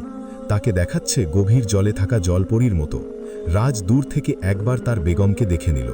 আপাতদৃষ্টিতে মনে হচ্ছে শীতল সমুদ্র বিলাস করছে, কিন্তু রাজ জানে মনে মনে যুদ্ধের জন্য তার বেগম পরিকল্পনা করছে। কঠিন পরিকল্পনা চলছে তার বিরুদ্ধে। রাতে নিজ কামরায় আরাম করছিল শীতল। কামরার দোরগোড়ায় বেশ কিছু পরীরা পাহারায় আছে। জিনরাজের কাছে যাওয়ার জন্য কয়েক দফায় পয়গাম এসেছে। শীতল পয়গাম উপেক্ষা করে নিজের কক্ষে ঘুমোচ্ছে। শীতলের মাথায় আধো ঘুমের মধ্যেও যুদ্ধের চিন্তা চলছিল। লড়াই হয় 2 রকমের, 1 তলোয়ারের লড়াই, 2 বুদ্ধির লড়াই। তলোয়ারের লড়াইয়ের থেকেও বেশি শক্তিশালী ও ধারালো হচ্ছে বুদ্ধির লড়াই। তাকে বুদ্ধির লড়াই লড়তে হবে জিনরাজের সাথে। কে জানে তাদের ইতিমধ্যে বুদ্ধির লড়াই শুরু হয়ে গেছে। শীতল কামরায় কারো অস্তিত্ব টের পেল। কেউ নিঃশ্বাস নিচ্ছে তার পাশে, কোমরে কেউ স্পর্শ করে আছে। শীতল ধারালো ছুরি নিয়ে চোখ বন্ধ করেই আক্রমণ করল। শীতলের ছুরি হাত চেপে ধরে রাজ বলল, আমি মুগ্ধ ঘুমন্ত অবস্থায় তোমার আক্রমণের কৌশল দেখে। হাতটা ছাড়ুন, কিভাবে আপনাকে ছুরি দিয়ে ফালা করে ফেলি তার কৌশলও দেখে নিন। মুগ্ধ হবে কথা দিচ্ছি। রাজ হাসছে। আপনি এখানে কি করছেন? তো আমি কি আমার রানীর কাছে আসব না, নাকি আমার রানীর কাছে আসা নিষেধ আছে? তো বাদশাহ জিনরাজ, আজ কি সূর্য অন্যদিকে উদিত হয়েছে, না মানে আপনার সুন্দরী গণিকা পরীদের ছেড়ে নগণ্য বর্ধব মানবকন্যার কাছে এসেছেন যে? ভাবলাম আমার সুন্দরী বেগমের কষ্ট হচ্ছে একা একা রাত কাটাতে, তাই সঙ্গ দেওয়ার জন্য চলে এলাম। আহা, আমার বেচারা বেগম, এতদিন খুব কষ্ট হয়েছে আমার বেগমের।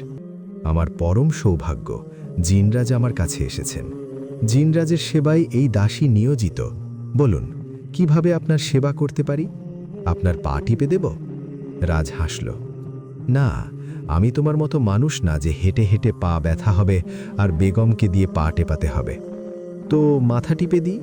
তুচ্ছ মানবদের সর্বনাশের কথা চিন্তা করতে করতে নিশ্চয়ই মাথা ব্যথা আপনার। না, কয়েক হাজার বছর চিন্তা করলেও এই মাথা ব্যথা হবে না বেগম, বরং মানবদের সর্বনাশের কথা না চিন্তা করতে পারলেই ব্যথা হয়। তাহলে হাতের সেবা করি। নিশ্চয়ই তলোয়ার দিয়ে মানুষ হত্যা করতে করতে হাত ক্লান্ত হয়ে গেছে। আরে না, আমার মানব সম্প্রদায় হত্যা না করতে পারলে হাত ক্লান্ত হয়ে যায়। হাত কেমন যেন করে, বোঝাতে পারবো না। আজ পুরো দিনটা একটি হত্যাও করিনি। এই দেখ, হাত কেমন করা শুরু করেছে। আমি দুঃখিত প্রিয় বেগম, মহান জিন শাসকের সেবা এই মুহূর্তে করার সৌভাগ্য তোমার হলে না, মনে বড় কষ্ট পেলাম। আহা, আমিও দুঃখিত প্রিয় বাদশাহ, মহান জিন গাজের সেবা করার সৌভাগ্য আমার হলো না, মনে বড় কষ্ট পেলাম। আহা। গভীর রাতে সমুদ্রের মাঝামাঝিতে ভয়ঙ্করভাবে জিনরাজের জাহাজ বিপদের মুখে পড়ল। সমুদ্রের এই অংশটুকু সমুদ্রের গভীরে বাস করা কতগুলো রাক্ষসের। সমুদ্রের গভীরে বাস করা এক প্রকার প্রাণী খেকো বিশাল দেহের জিনদের আরবের লোকেরা দৈত্য বা রাক্ষস বলে আখ্যায়িত করত।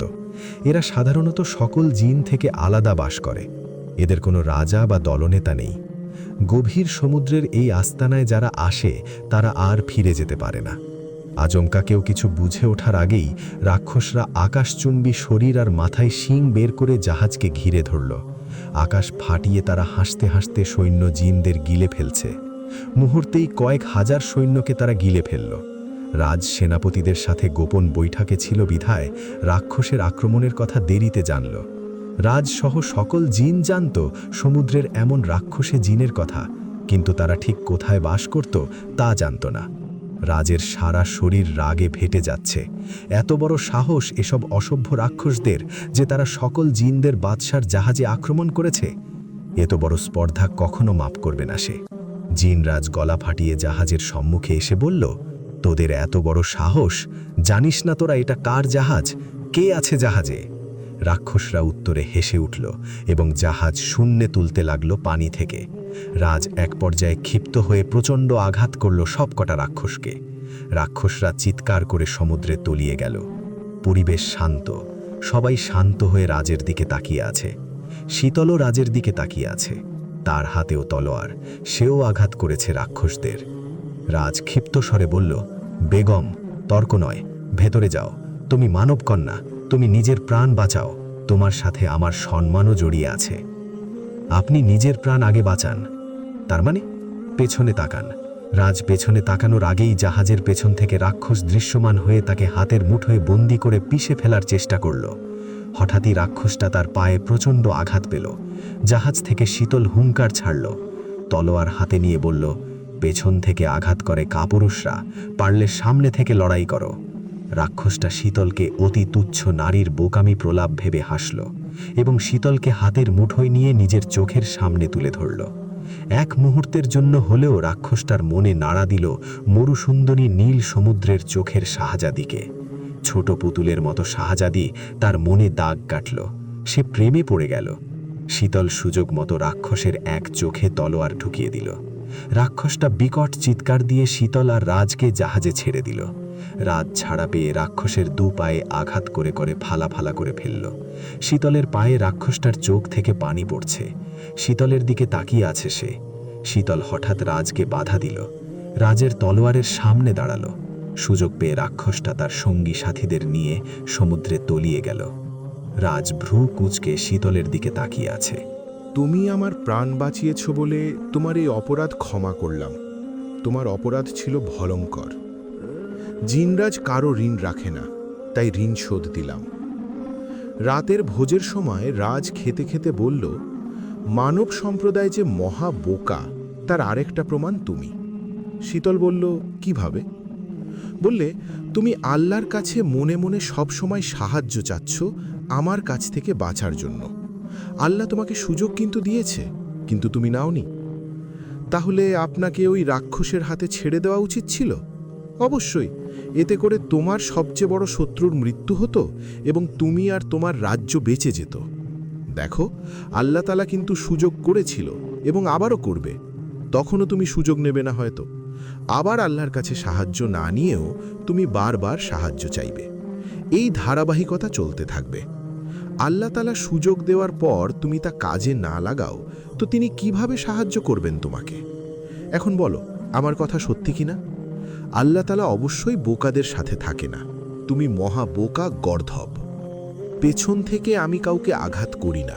এটা মানব সম্প্রদায়ের কর্ম নয়, এটা শয়তানের কর্ম। বোকারা সকল কথা প্যাঁচায়। যাই হোক, তুমি না থাকলেও আমার কোনো অনিষ্ট হতো না। দেরি হলেও আমি সবকিছু নিয়ন্ত্রণে নিতে পারতাম। তবুও তোমার কিছুটা ভূমিকা রয়েছে। আমি তোমাকে পুরস্কার দেব। বলো, কি চাও তুমি?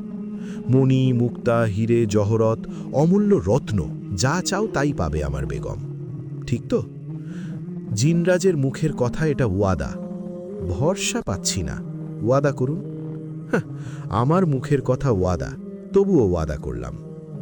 সময় হলে নিয়ে নেব আমার পুরস্কার। কুরমার স্বাদ দারুণ, যাকে বলে বেসুমার। একটু কি খাবেন? খুব ভোরে শীতল জাহাজের এক প্রান্তে দাঁড়িয়ে নীল সমুদ্রের সৌন্দর্য উপভোগ করছিল।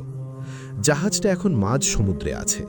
সমুদ্রের পানিতে প্রচুর সামুদ্রিক প্রাণী ভেসে উঠছে আর লাফালাফি করছে। এদের মধ্যে কিছু ভয়ঙ্কর মাংসাশী মাছও আছে। দাসী প্রধান হাফিজা বলেছিল, জাহাজটা এখন মাংসাশী প্রাণীদের আস্তানা দিয়ে যাচ্ছে। একটু সাবধান, কেননা এরা ধারালো দাঁত দিয়ে ছিঁড়ে খুঁড়ে খেয়ে ফেলবে। হালকাভাবে শীতলের অনেকগুলো নিঃশ্বাসের অনুভব হচ্ছে।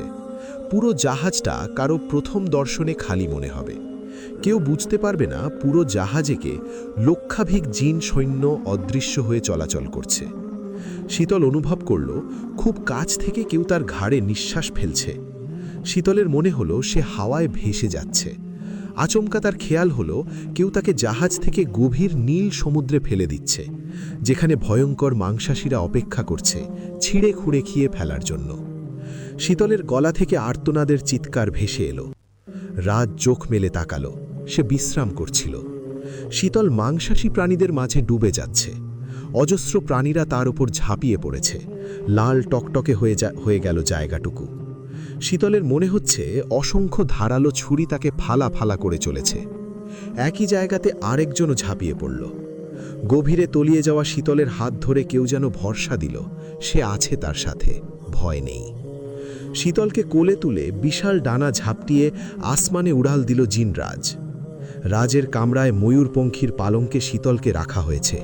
শীতলের রক্তমাখা নিথর শরীর পুড়ে আছে, সারা শরীর লাল টকটকে রক্তে রাঙানো। তাকে চেনা যাচ্ছে না, পুরো বিছানাও রক্তে মাখামাখি। শুধু শীতলের ভুবন মোহিনী নীল সমুদ্রের আখি জোড়া অক্ষয় অবস্থায় বিস্ময়কর দৃষ্টি নিয়ে মেলে রয়েছে। শীতলের যে অবস্থা হয়েছে তাতে যে কারো এতক্ষণে মৃত্যু হয়ে যেত। শীতলের প্রবল ইচ্ছাই তাকে বাঁচিয়ে রেখেছে। সবার ধারণা অলৌকিক শক্তি তাকে বাঁচিয়েছে। সমস্ত শরীর ক্ষতবিক্ষত, চুল পরিমাণ নাড়াচাড়া করতে অক্ষম সে। নিঃশ্বাসও নিতে পাচ্ছে না, খুব কষ্ট হচ্ছে তার, প্রচণ্ড যন্ত্রণা।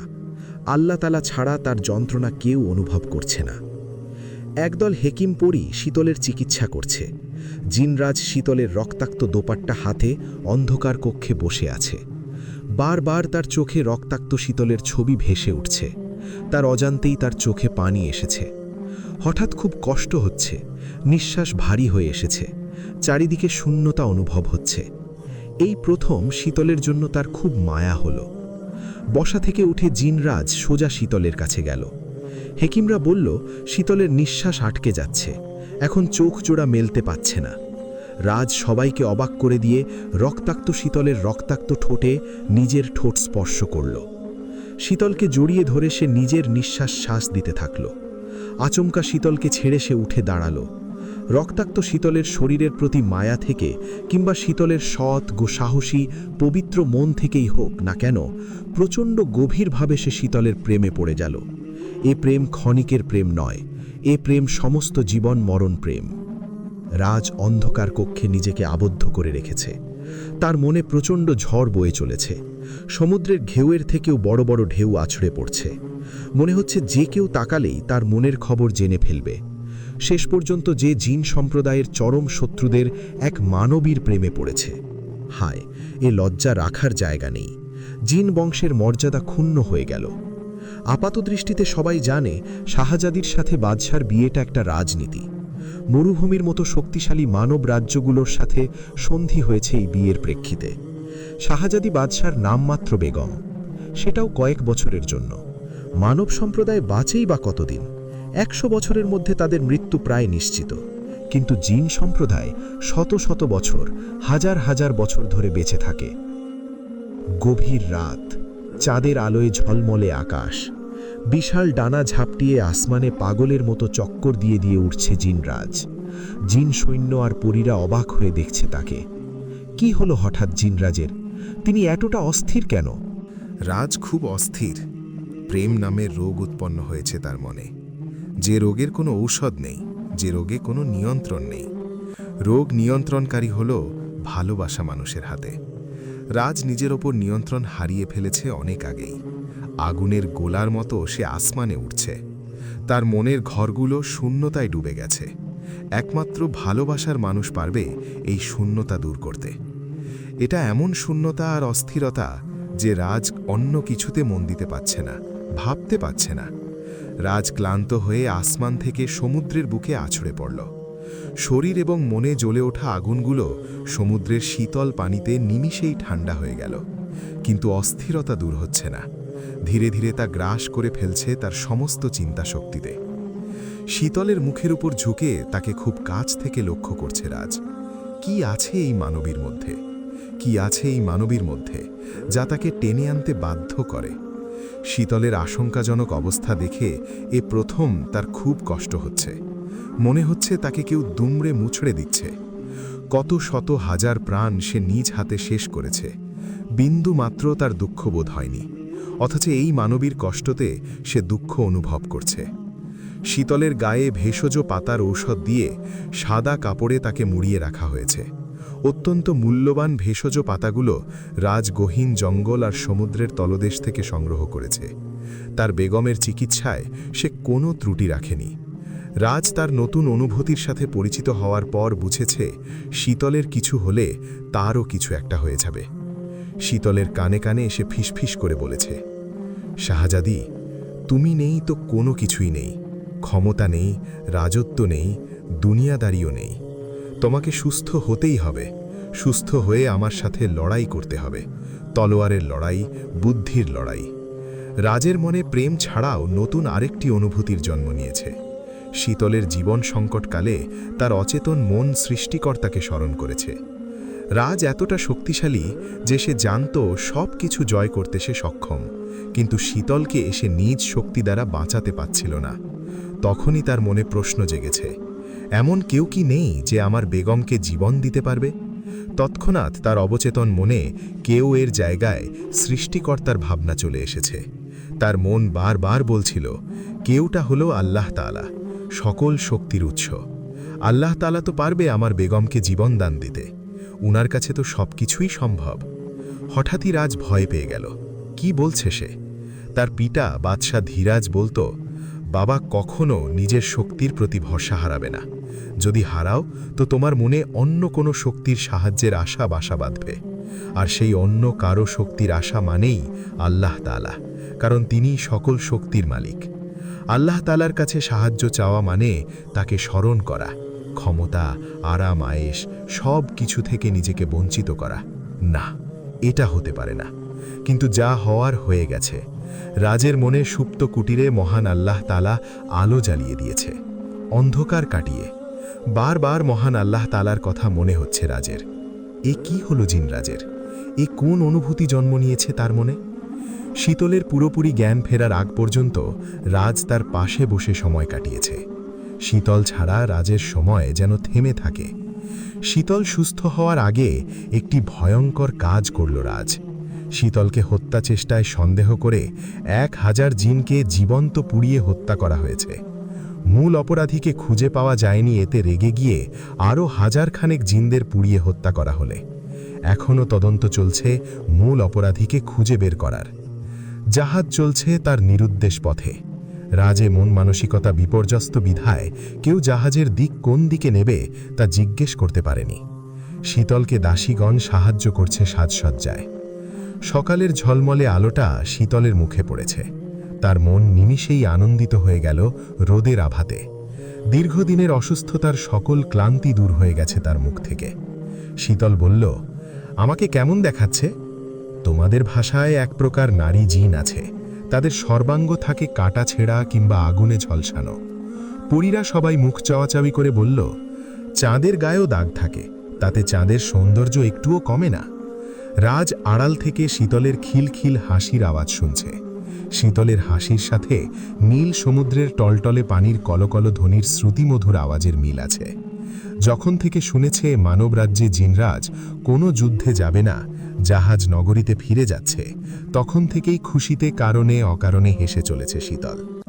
রাজের কাছে খবর এসেছে গোপন অনুসন্ধানে। শীতল চোখ মেলার পর থেকে এখনো পর্যন্ত একবারও রাজের কথা দূরে থাক, তার খোঁজ দূরে থাক, নামও পর্যন্ত মুখে নেয়নি। এটাই স্বাভাবিক।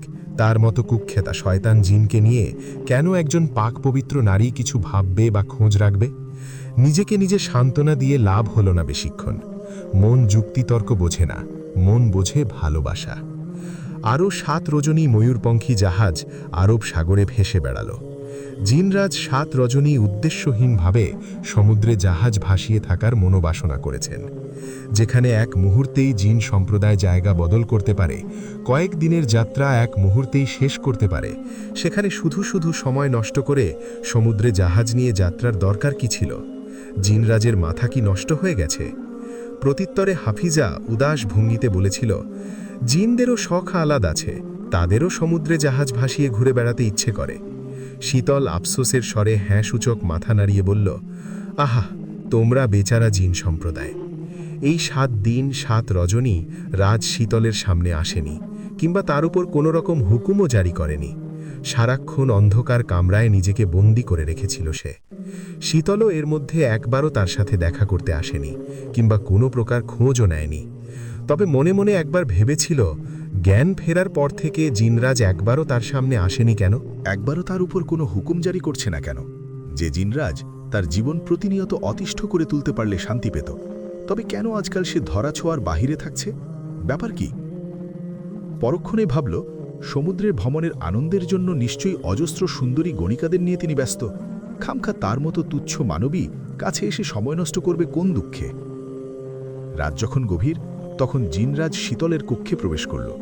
শীতল ঘুমে বিভোর, তবুও কাছে যেতে সংকোচ হচ্ছে তার। এই নারীকে বিশ্বাস নেই। অতন্দ্র চতুরাশে তার ষষ্ঠ ইন্দ্রিয় প্রখর তীক্ষ্ণ, সর্বদা সজাগ। হঠাৎ করে চোখ মেলে তাকিয়ে জিনরাজকে লজ্জায় ফেলে দেবে। রাজ খুব ধীরে ধীরে শীতলের কাছে এলো। তার ঝলমলে পবিত্র মুখশ্রী খুব কাছ থেকে দেখল। কাজল কালো হরিণী আঁখিজোড়া হালকা ভেজা ভাব। আঁখিজোড়া ভেজা ভাব বিধায় অজস্র মায়ায় ভরে উঠছে শীতলের মুখশ্রী। শীতলের নিঃশ্বাসের মৃদু আওয়াজ হচ্ছে, কিছুটা নিঃশ্বাস রাজের মুখেও পড়ছে। স্নিগ্ধ নিঃশ্বাস, সুগন্ধি মাখানো সুবাস যেন শীতলের শরীর থেকে ভেসে রাজের মনকেও সুবাসিত করে তুলেছে। রাজ নিজের মনে ঠোঁট হাসি ফুটিয়ে তুলল। শীতলের গোলাপি গাল স্পর্শ করল।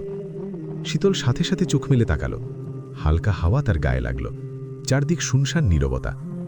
শীতল এদিক ওদিক তাকাচ্ছে। নিজের গালে হাত দিল সে। মনে হচ্ছিল তার গাল স্পর্শ করেছে কেউ। শীতল এই মুহূর্তে দাঁড়িয়ে আছে রাজের কামরার দোরগোড়ায়। সে জিনরাজের সাথে দেখা করতে চায় এবং নগরীতে ফিরে যেতে চায়। প্রহরীরা তাকে আটকে রেখেছে রাজের হুকুমে। বেগম রানী, বাদশাহ এখন বিশেষ কাজে ব্যস্ত, ওনার সাথে দেখা হবে না। ওনাকে আমার কথা বলো। বলেছি। উনি আপনার নাম শুনতেই রেগে গিয়েছেন। আমার নাম শুনতেই রেগে গিয়েছেন? ভেতর থেকে হাসির আওয়াজ শোনা যাচ্ছে নারী কণ্ঠের। এই আপনার বাদশার বিশেষ ব্যস্ততা?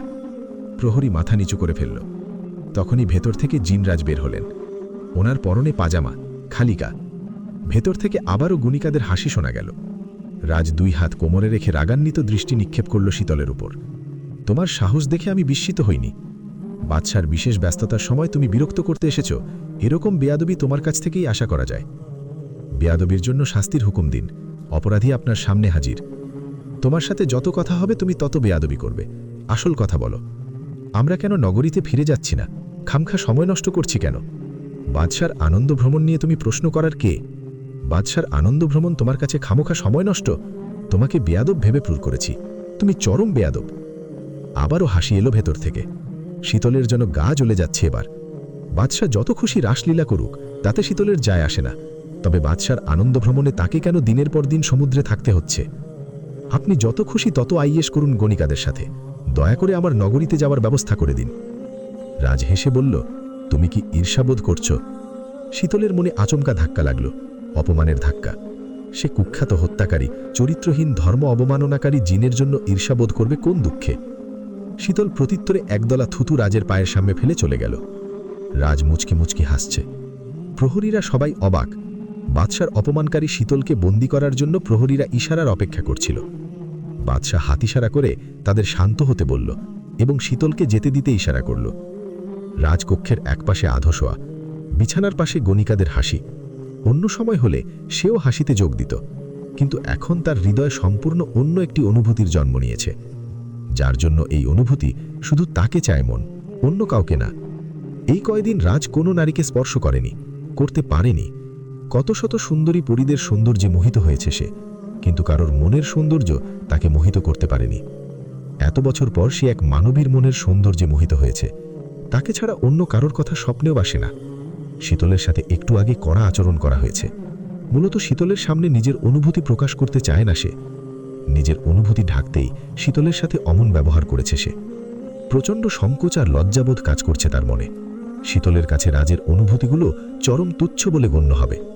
জিনরাজ শক্তিশালী, কিন্তু শক্তি দিয়ে শীতলের মনে জায়গা করে নেওয়া অসম্ভব। ইতিমধ্যে সে বুঝেছে তার কোনো শক্তি কাজ করবে না শীতলের উপর, কেননা শীতল হচ্ছে একজন মুমিনা মুসলিমা। জিন বংশ প্রচণ্ড শক্তিশালী হলেও কিছু নিয়মনীতি বাধা আছে তাদের মধ্যে, যা তারা ভাঙতে অক্ষম। শয়তানের কিছু দুর্বলতা ও অক্ষমতা। জিন মানুষের মতোই, কোথাও সে শক্তিশালী, কোথাও বড় দুর্বল। শয়তান শক্তিশালী হলেও তার চক্রান্তের ব্যাপারে মহান আল্লাহ বলেন, নিশ্চয়ই শয়তানের চক্রান্ত দুর্বল। সূরা আন-নিসা ৭৬। প্রথমত, নেক লোকদের উপর শয়তানের কোনো আধিপত্য নেই। শয়তানের শক্তি আর প্রতিজ্ঞা আছে সে আদম সন্তানকে পথভ্রষ্ট করবে, কিন্তু সকলকে নয়। কিছু লোকের কাছে সে বড় মিসকিন ও বড় দুর্বল। তাদেরকে সে কুফরি ও ভ্রষ্টতার বাধ্য করতে সক্ষম হবে না। চেষ্টা তো করবে, কিন্তু সফল হবে না, কারণ তার বুনিয়াদ হবে মজবুত, তার ঈমান হবে সুদৃঢ়, তার আমল হবে নেক এবং তার সহায়ক হবেন খোদ প্রতিপালক। তিনি বলেছেন, আমার দাসদের উপর তোমার কোনো ক্ষমতা নেই, আর কর্মবিধায়ক হিসাবে তোমার প্রতিপালকই যথেষ্ট। সূরা বানী ইসরাইল আয়াত ৬৫। শয়তানের আধিপত্য কেবল তাদের উপর যারা তার চিন্তা চেতনায় এক মতাবলম্বী, যারা স্বেচ্ছায় তার অনুসরণ করে এবং সৃষ্টিকর্তার অবাধ্যতা করে। মহান আল্লাহ বলেছেন, বিভ্রান্তদের মধ্যে হতে যারা তোমার অর্থাৎ শয়তানের অনুসরণ করবে, তারা ছাড়া আমার একনিষ্ঠ বান্দাদের উপর তোমার কোনো আধিপত্য থাকবে না। সূরা আল হিজর আয়াত ৪২। দ্বিতীয়ত, শয়তান কিছু মুমিনকে দেখে ভয়ে পালায়ন করে।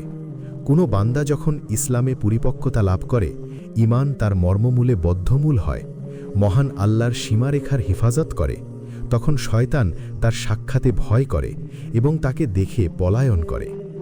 তেমনি একজন ব্যক্তি ছিলেন উমার বিন খাত্তাব রা। শয়তান তাকে ভয় করত। নবী সাল্লাল্লাহু আলাইহি ওয়াসাল্লাম তাকে বলেছিলেন, শয়তান অবশ্যই তোমাকে ভয় করে হে উমর। তিরমিজি। তৃতীয়ত, শয়তান স্বপ্নে নবী সাল্লাল্লাহু আলাইহি ওয়াসাল্লামের রূপ ধারণ করতে পারে না। চতুর্থত, শয়তানেরা কোনো মুজিজা দেখাতে সক্ষম নয়। পঞ্চমত, মহাকাশে তাদের নির্দিষ্ট সীমা অতিক্রম করতে পারে না।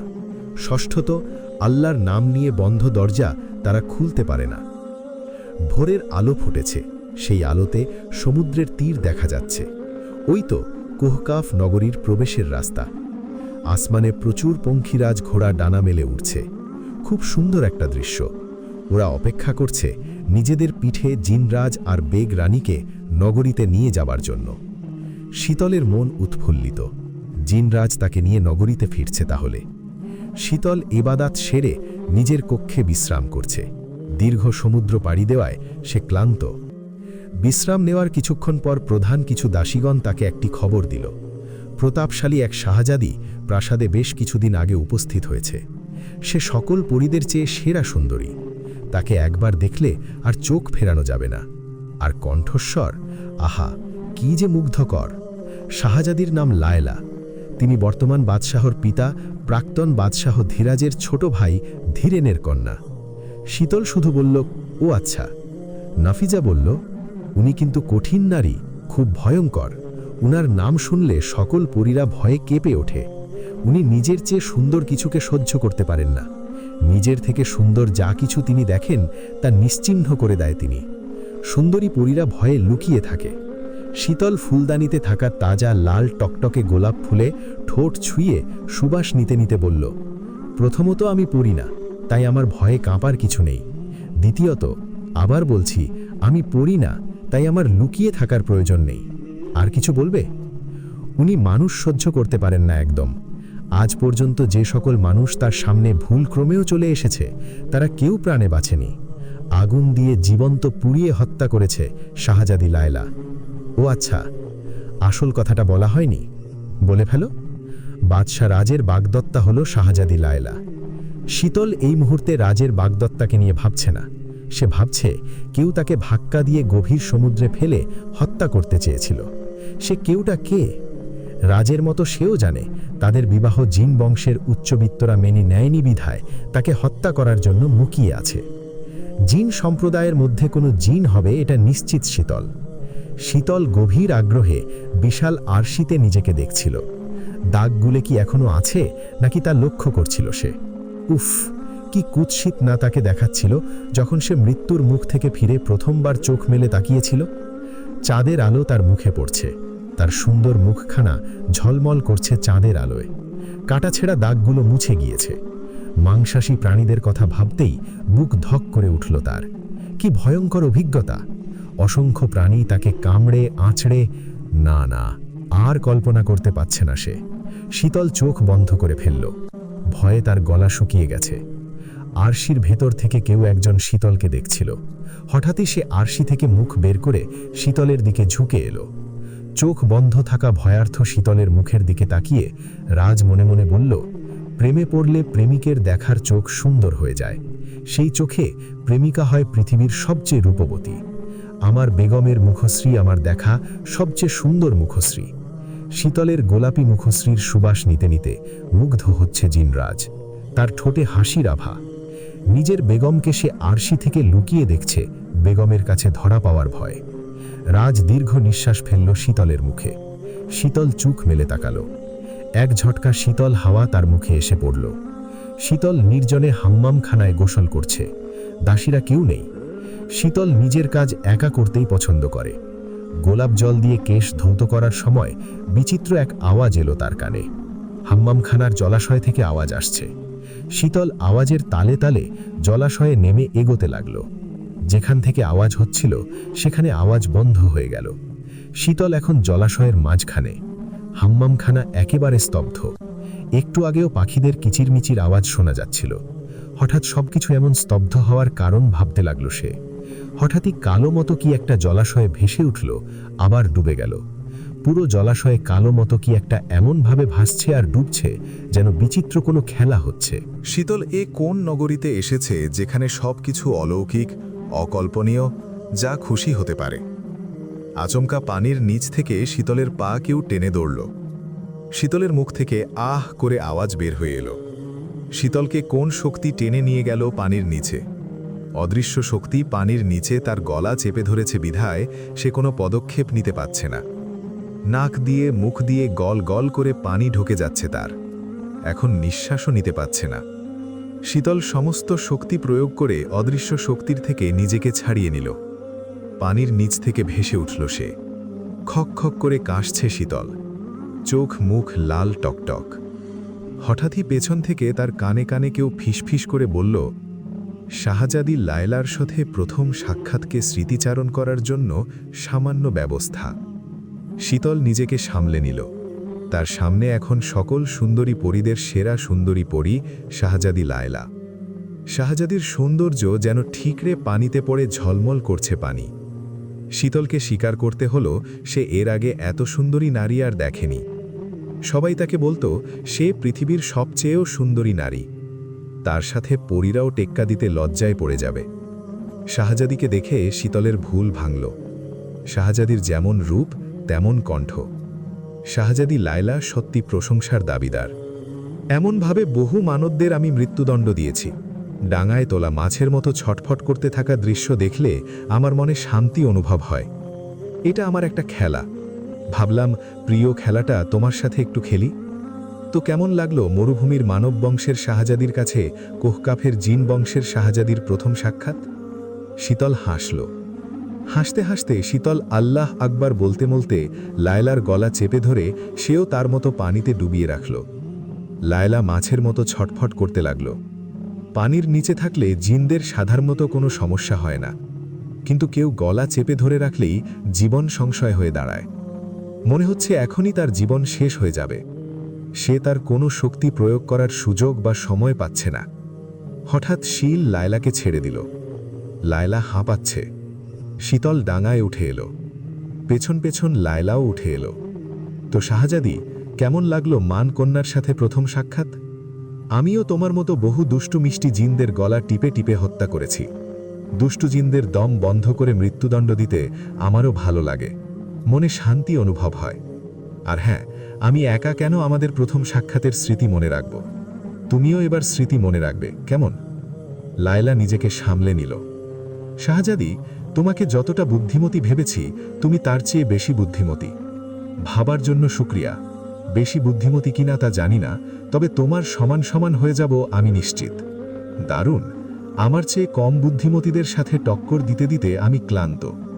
আহা, তোমাকে আর ক্লান্ত হতে হবে না, আমি তো আছি।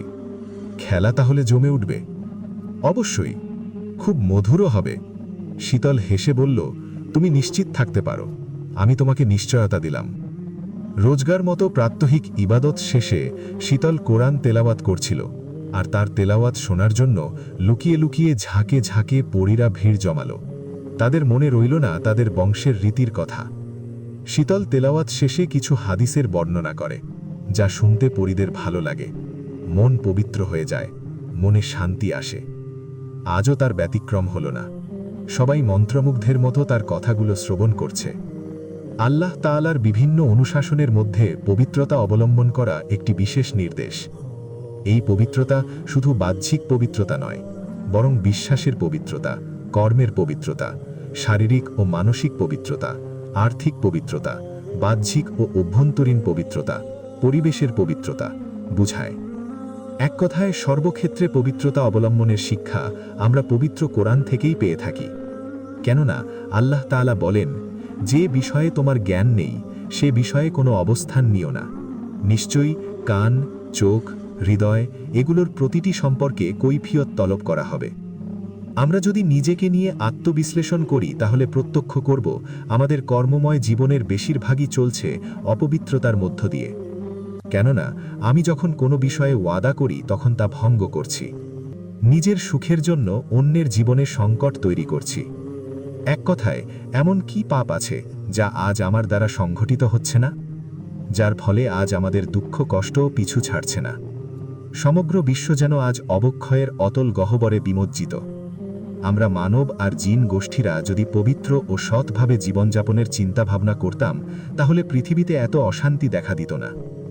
আমরা আমাদের ওয়াজ নসিহতে এবং বিভিন্ন বক্তৃতায় অপরকে অনেক ভালো জ্ঞান দিয়ে থাকি, কিন্তু নিজেই তা পালন করি না। এমনটি হলে সেই উপদেশ কখনো কাজে আসবে না। আমরা যদি নিজে সৎভাবে চলি আর অন্যকেও সৎ পথে চলার নির্দেশ দেই, তবেই একটি আদর্শ সমাজ ও দেশ তৈরি হতে পারে। তাই প্রথমে আমাদের নিজেদের সৎ ও পবিত্র হৃদয়ের অধিকারী হতে হবে। বিশেষ করে আল্লাহ তাআলা যেসব কাজ হারাম করেছেন তা থেকে বেঁচে থাকা একজন মুমিনের একান্ত কর্তব্য। তাই প্রথমে নিজে সৎ ও পবিত্র হৃদয়ের হব, সব ধরনের হারাম কাজ ছেড়ে দেব, তারপর অন্যত সৎ হতে উৎসাহিত করব। চলার পথে প্রতিনিয়ত অনেক মন্দ বিষয় আমাদের দৃষ্টিতে পড়ে, আমাদের উচিত সেগুলোকে প্রতিহত করা। যেভাবে রাসূলুল্লাহ সাল্লাল্লাহু আলাইহি ওয়াসাল্লাম বলেছেন, তোমরা যদি খারাপ কিছু কোনো কাজ সংঘটিত হতে দেখো তাহলে নিজ হাতে তা দূর করো, আর তা নিজ হাতে না পারলে নিজ জিহ্বা দ্বারা একে মন্দ বলে নিষেধ করো, আর তাও যদি না পারো তাহলে মনে মনে একে ঘৃণা অর্থাৎ নীরবে তা বন্ধে প্রচেষ্টা করো ও দোয়া করো, আর এমন করাটা বিশ্বাসের দিক থেকে সর্বনিম্ন পর্যায়ের। মুসলিম। নৈতিক অধপতনের এক চরম সীমায় আজ আমরা বসবাস করছি। যেদিকেই তাকাই শুধু মন্দ কর্মই যেন ছেয়ে আছে। আজ আমরা পার্থিব জগতের মোহে আল্লাহর অসন্তুষ্টির পথে ক্রমশ অগ্রসর হচ্ছি। ভালো মন্দের পার্থক্য করা ভুলে গেছি। পাপ করতে করতে এমন হয়েছে যে পাপকে পাপই মনে হয় না। হাদিসে এসছে, হজরত সাওবান রদিয়াল্লাহু আনহু বর্ণনা করেন, রাসূলুল্লাহ সাল্লাল্লাহু আলাইহি ওয়াসাল্লাম বলেছেন, আমি আমার উম্মতের একদল সম্পর্কে অবশ্যই জানি যারা কিয়ামতের দিন তিহামার শুভ্র পর্বতমালার সমতুল্য নেক আমল সহ উপস্থিত হবে। মহামহিম আল্লাহ সেগুলোকে বিক্ষিপ্ত ধূলিকণায় পরিণত করবেন।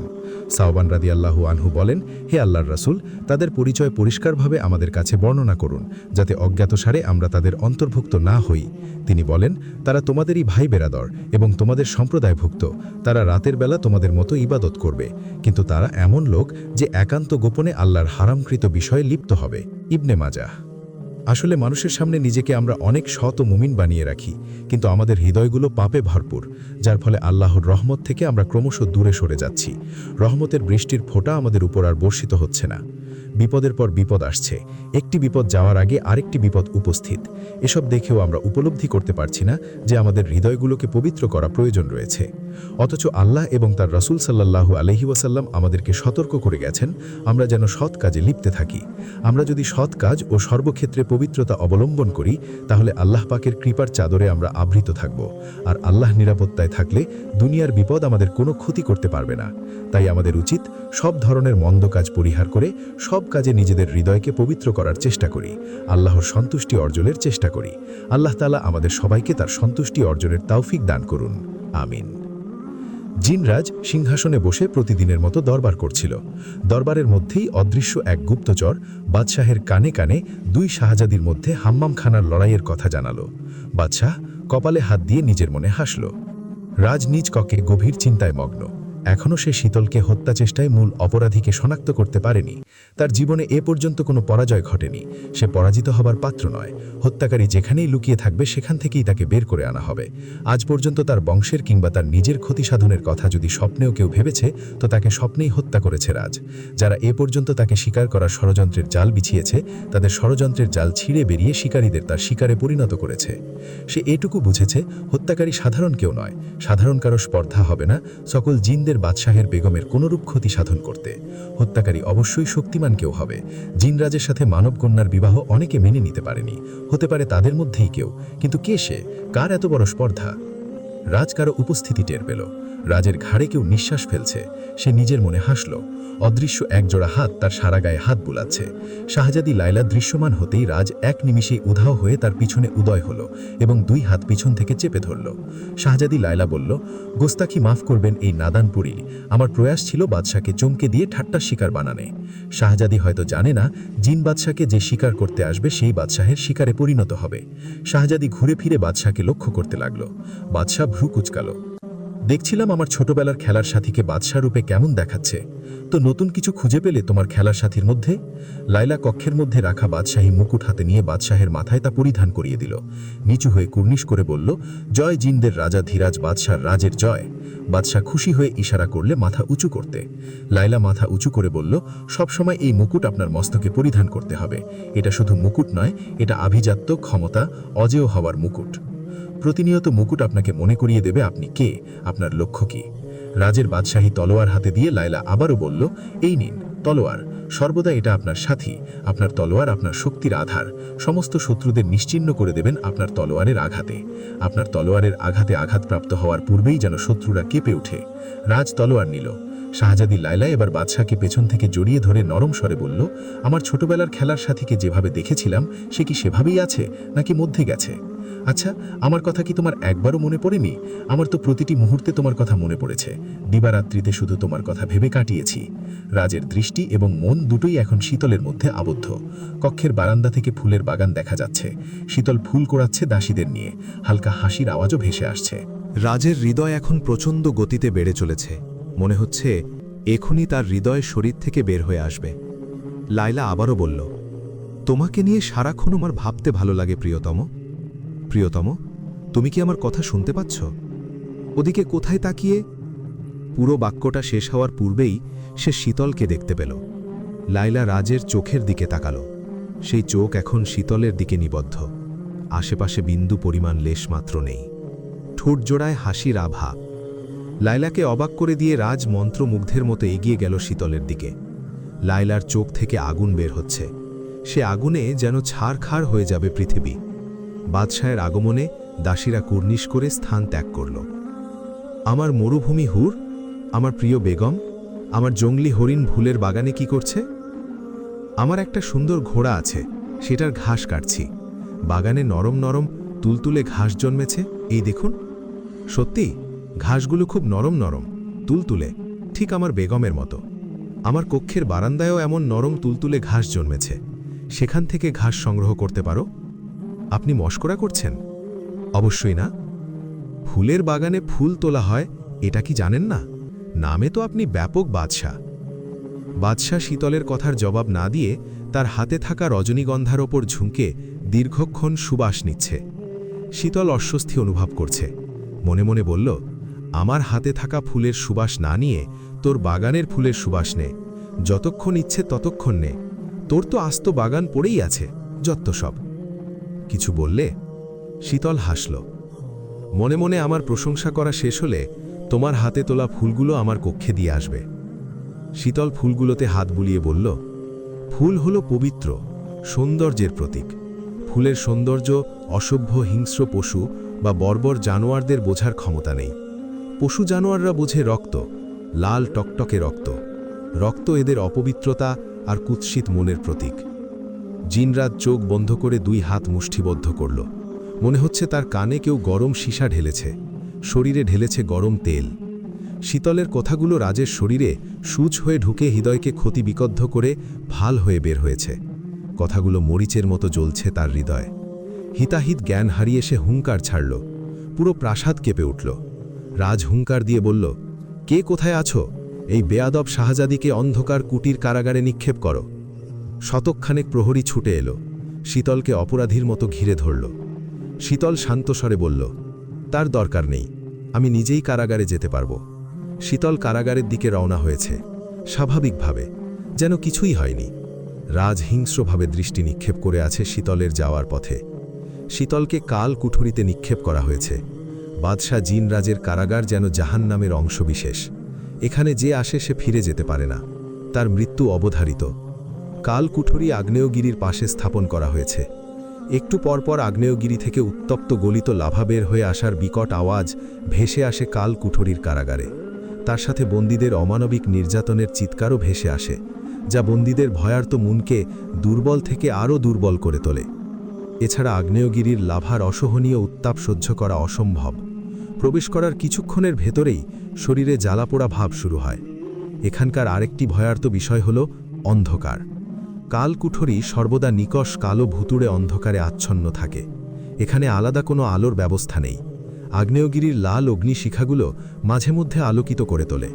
লাল শিখাগুলো আলো উৎপন্ন করে থাকে বিধায় বন্দীদের চোখের দৃষ্টিও লাল দৃশ্য ধারণ করে, ফলে পরিবেশও ভুতুড়ে আকার ধারণ করে। বেশিরভাগ বন্দীদের আলাদা করে শাস্তি দিতে হয় না। কালকুঠরির ভয়ানক পরিবেশে হৃৎস্পন্দন বন্ধ হয়ে মৃত্যুবরণ করেছে এমন বহু উদাহরণের সাক্ষী এই কালকুঠরি। কালকুঠরির পাহারায় আছে নরখাদক, হিংস্র নিকৃষ্টতম জিন। এদের হাতে বন্দীরা পড়লে নিমিষেই ছিঁড়ে খুঁড়ে খুবলে ফেলে। এই ভয়ঙ্কর জাহান্নাম থেকে পালানোর কোনো রাস্তা নেই। এ জিন বাদশাহ রাজের কারাগার। শীতলের মনে হচ্ছে সে অন্ধকারে তলিয়ে যাচ্ছে, মনে হচ্ছে সে জন্মান্ধ।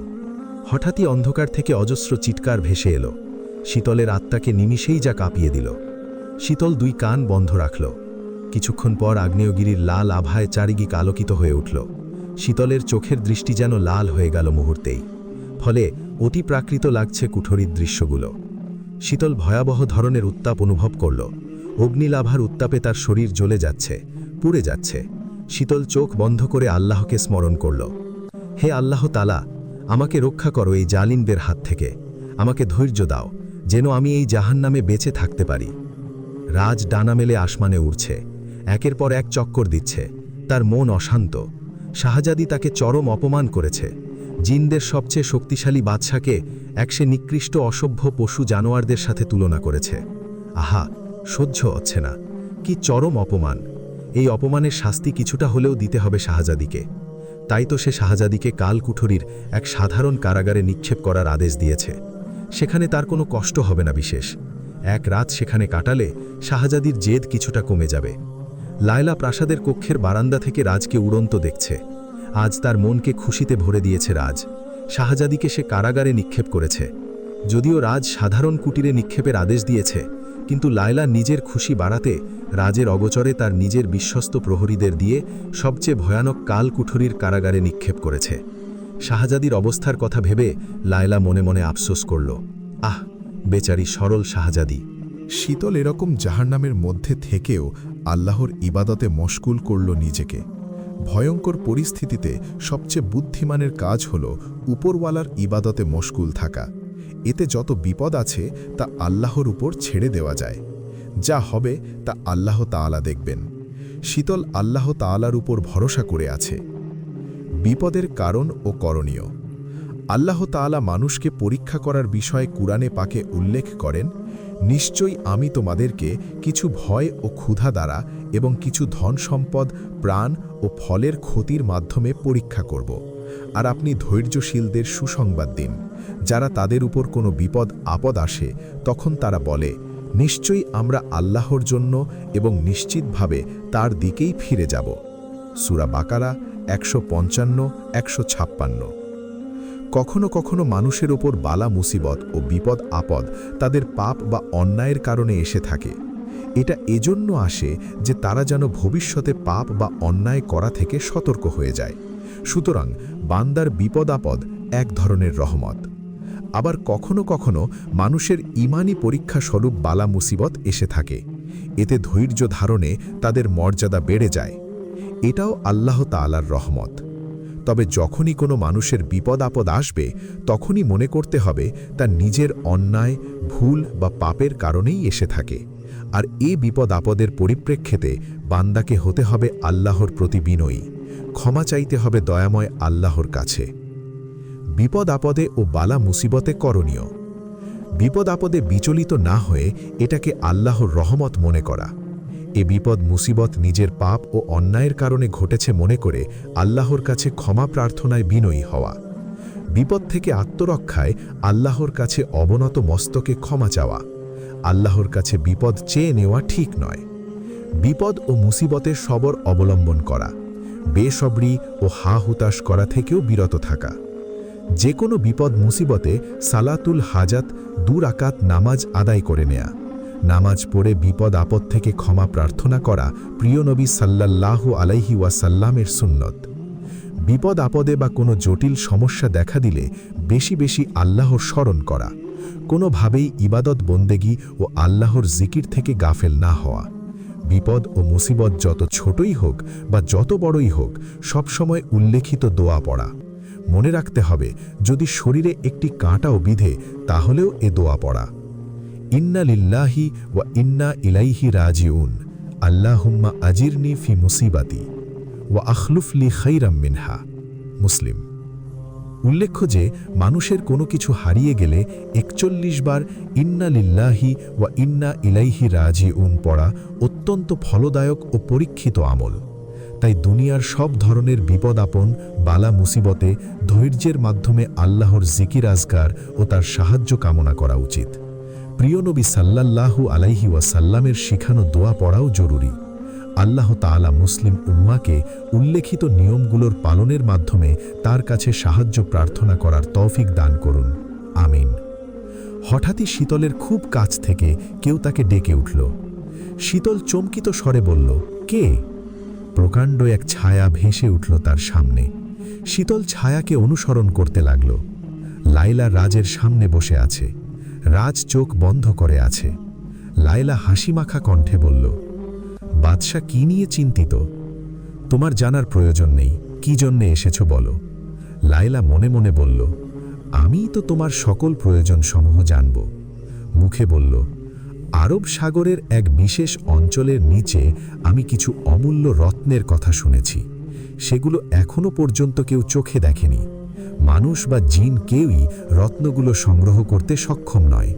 রত্নগুলোকে বিশেষ কোনো শক্তিধর প্রাণী পাহারা দিচ্ছে। যারা রত্নের সন্ধানে সেখানে যায় তারা আর ফিরে আসে না। রাজ কিছু উৎসাহিত স্বরে বলল, শক্তিধর প্রাণীগুলো নিশ্চয়ই আমার চেয়ে শক্তিশালী নয়। লায়লা মনে মনে নিজের প্রশংসা করল।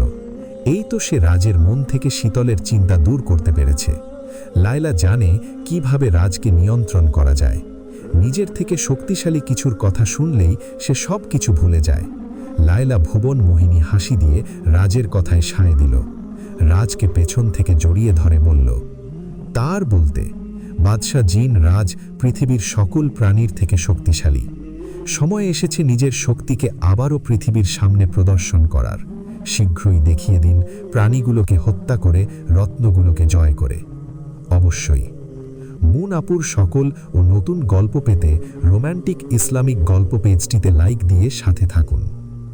লায়লা রাজের পিঠে মাথা রেখে শীতলের কথা ভাবল। প্রথমবার তাকে সমুদ্রের মাংসাশী প্রাণীদের সম্মুখে ফেলে হত্যা করার চেষ্টা করা হয়েছিল। ভাগ্যক্রমে বেঁচে গেলেও এবার কাল কুঠরিতে সে বাঁচতে পারবে না।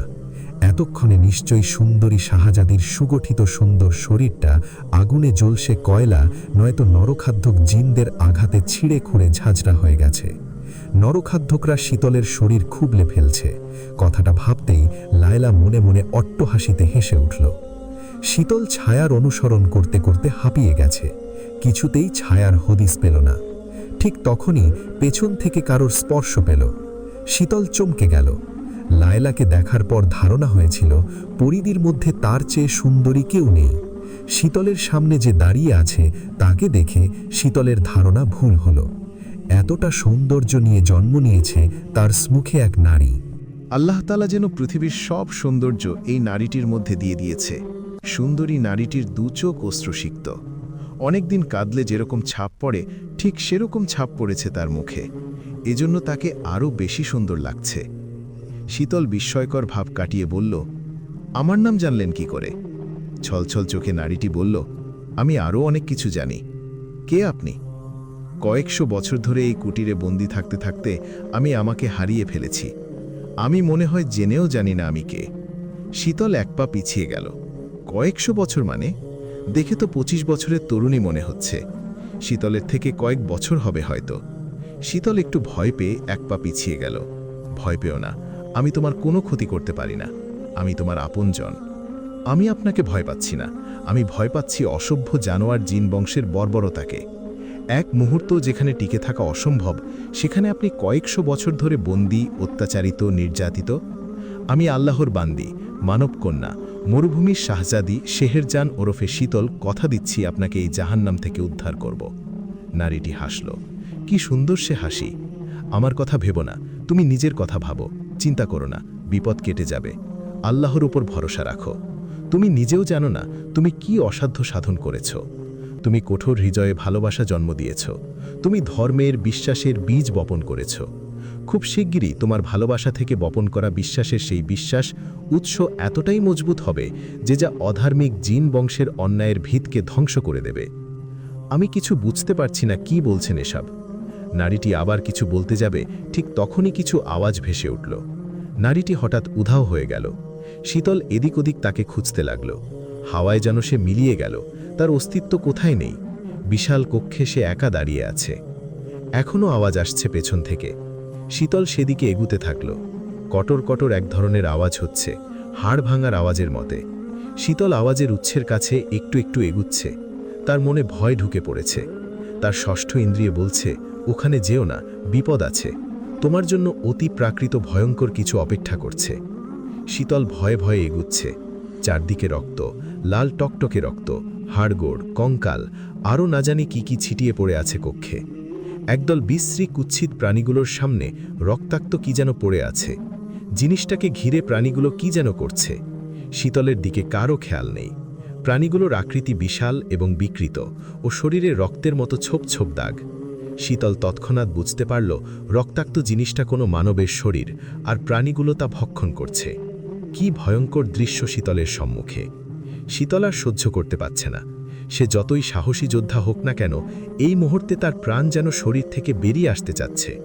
ওই তো একটি প্রাণী তাকে দেখছে বড় বড় চোখে, তার হাতে হৃৎপিণ্ড, ঠোঁটে কুৎসিত হাসি।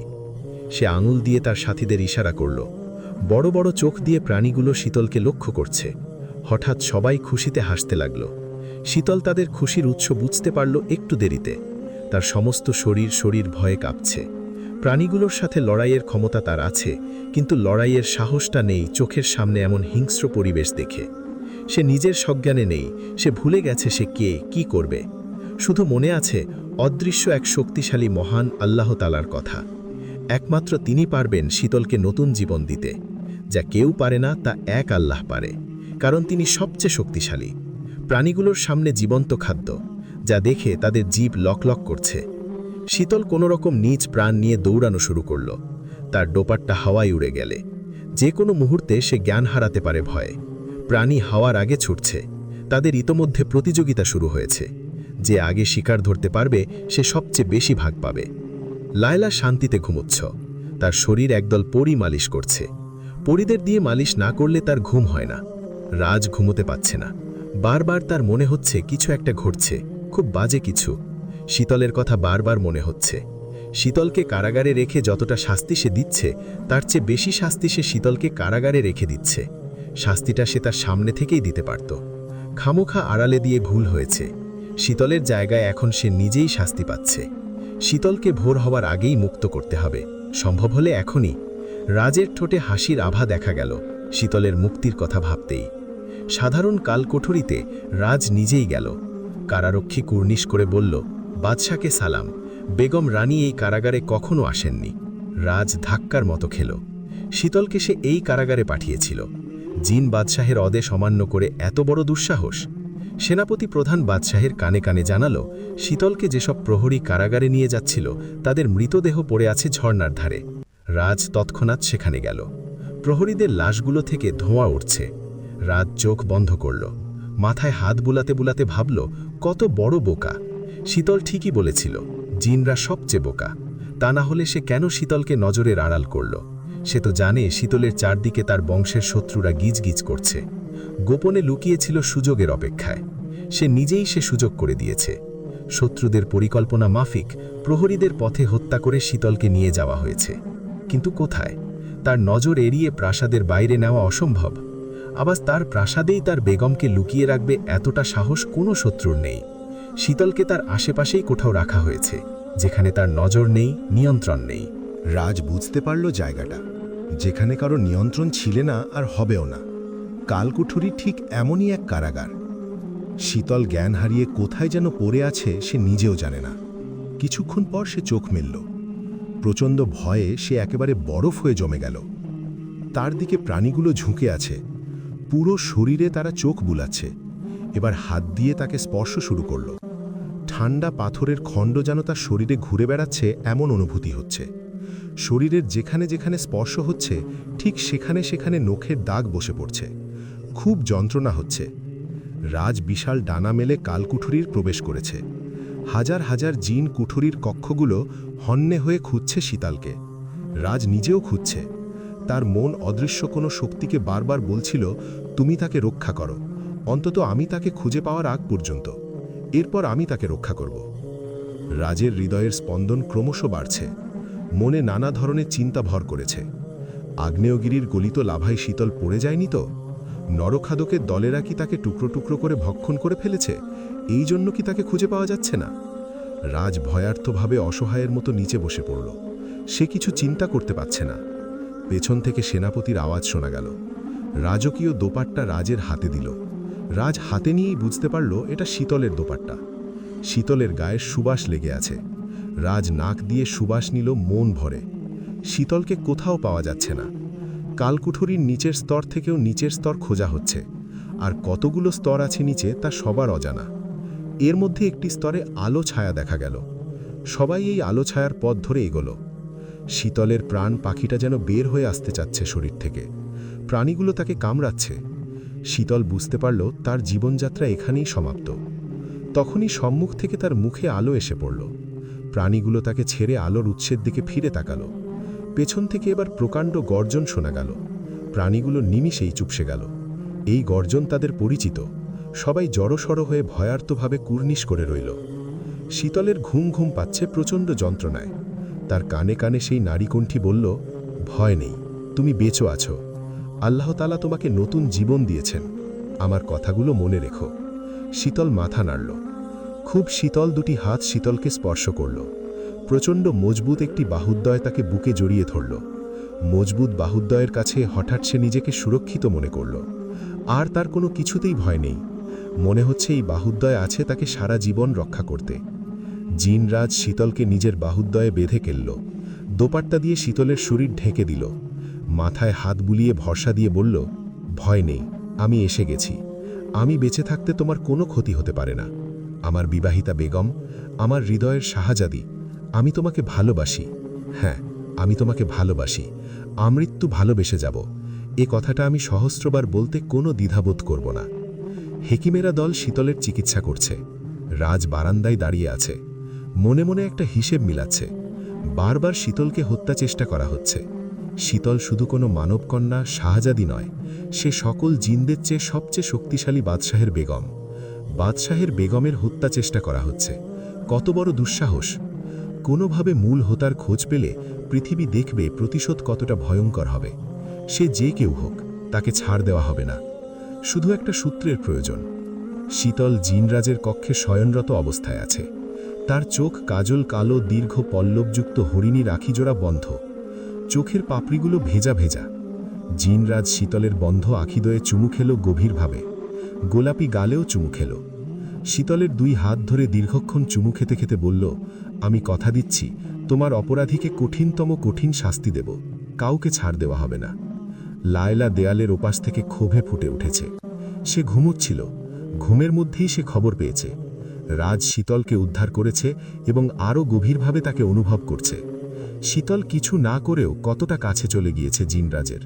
উফ, আর সহ্য হচ্ছে না এই দৃশ্য। রাজ শীতলের গায়ে ভেষজ পাতার ঔষধ প্রয়োগ করছে। হেকিমেরার কাছ থেকে সে শীতলের পরিচর্যার দায়িত্ব নিয়েছে। শীতলের মুখশ্রীর দিকে তাকিয়ে থাকলে এক ধরনের শান্তির অনুভূতি হয় তার। কিছু মুখশ্রী আছে যা দেখলে শান্তি অনুভব হয়। শীতলের মুখ হচ্ছে এমনই এক মুখশ্রী। আবার কিছু মুখশ্রী আছে যার দিকে আজীবন তাকিয়ে থাকতে ইচ্ছে করে। শীতলের মুখ হচ্ছে তেমন মুখশ্রী। রাজ গভীর মনোযোগ সহকারে এক রাশ ভালোবাসা নিয়ে শীতলের শরীরে আলতোভাবে ঔষধ প্রয়োগ করছে। সেই ভালোবাসা শীতলকে গভীর ঘুম থেকে জাগিয়ে দিল। শীতল তার শরীর আর মনে গভীর উষ্ণতার স্পর্শের অনুভব করছে। মনে একরাশ শান্তি এসে ভর করেছে। আহা, শান্তি, শান্তি, শান্তি। শীতল চোখ মেলে তাকালো এবং চমকে গেল। জিনরাজ কেন তার গায়ে হাত বুলাচ্ছেন? শীতল জোর গলায় বলল, কি হচ্ছে? আমার গায়ে হাত বুলাচ্ছেন কোন সাহসে? রাজ চোখ তুলে না তাকিয়ে নিজের কাজ করতে করতে বলল, কি হচ্ছে তা তোমাকে বলার প্রয়োজন বোধ করছি না। মানে কি? মগের মুল্লুক? জোর যার মুল্লুক তার। শীতল তীক্ষ্ণ দৃষ্টি নিক্ষেপ করল। রাজ এবার তার দিকে বলল, ঔষধ প্রয়োগ হচ্ছে, সেটা কি দেখতে পাচ্ছ না? তোমার এত বড় সাহস যে তুমি আমাকে প্রশ্ন করছো, আবার তোমার গায়ে কোন সাহসে হাত দিয়েছি সেটারও কৈফিয়ত চাচ্ছ? চোখ মেলতেই বেয়াদবি শুরু হয়ে গেছে। বেয়াদব কোথাকার! শীতলের নিজের রাগ নিয়ন্ত্রণ করতে করতে নিজের শরীর হাত দিয়ে ঢাকতে ঢাকতে বিছানা থেকে উঠে দাঁড়াতে দাঁড়াতে বলল, আমি এখনই নিজের কক্ষে যাব। রাজ হাত মুষ্টিমেয় করে ঝড়ের বেগে শীতলের 2 হাত চেপে ধরল। গলার স্বর নামিয়ে বলল, নিজের রাজ্যের মানুষগুলোর কথা একটুও ভাবলে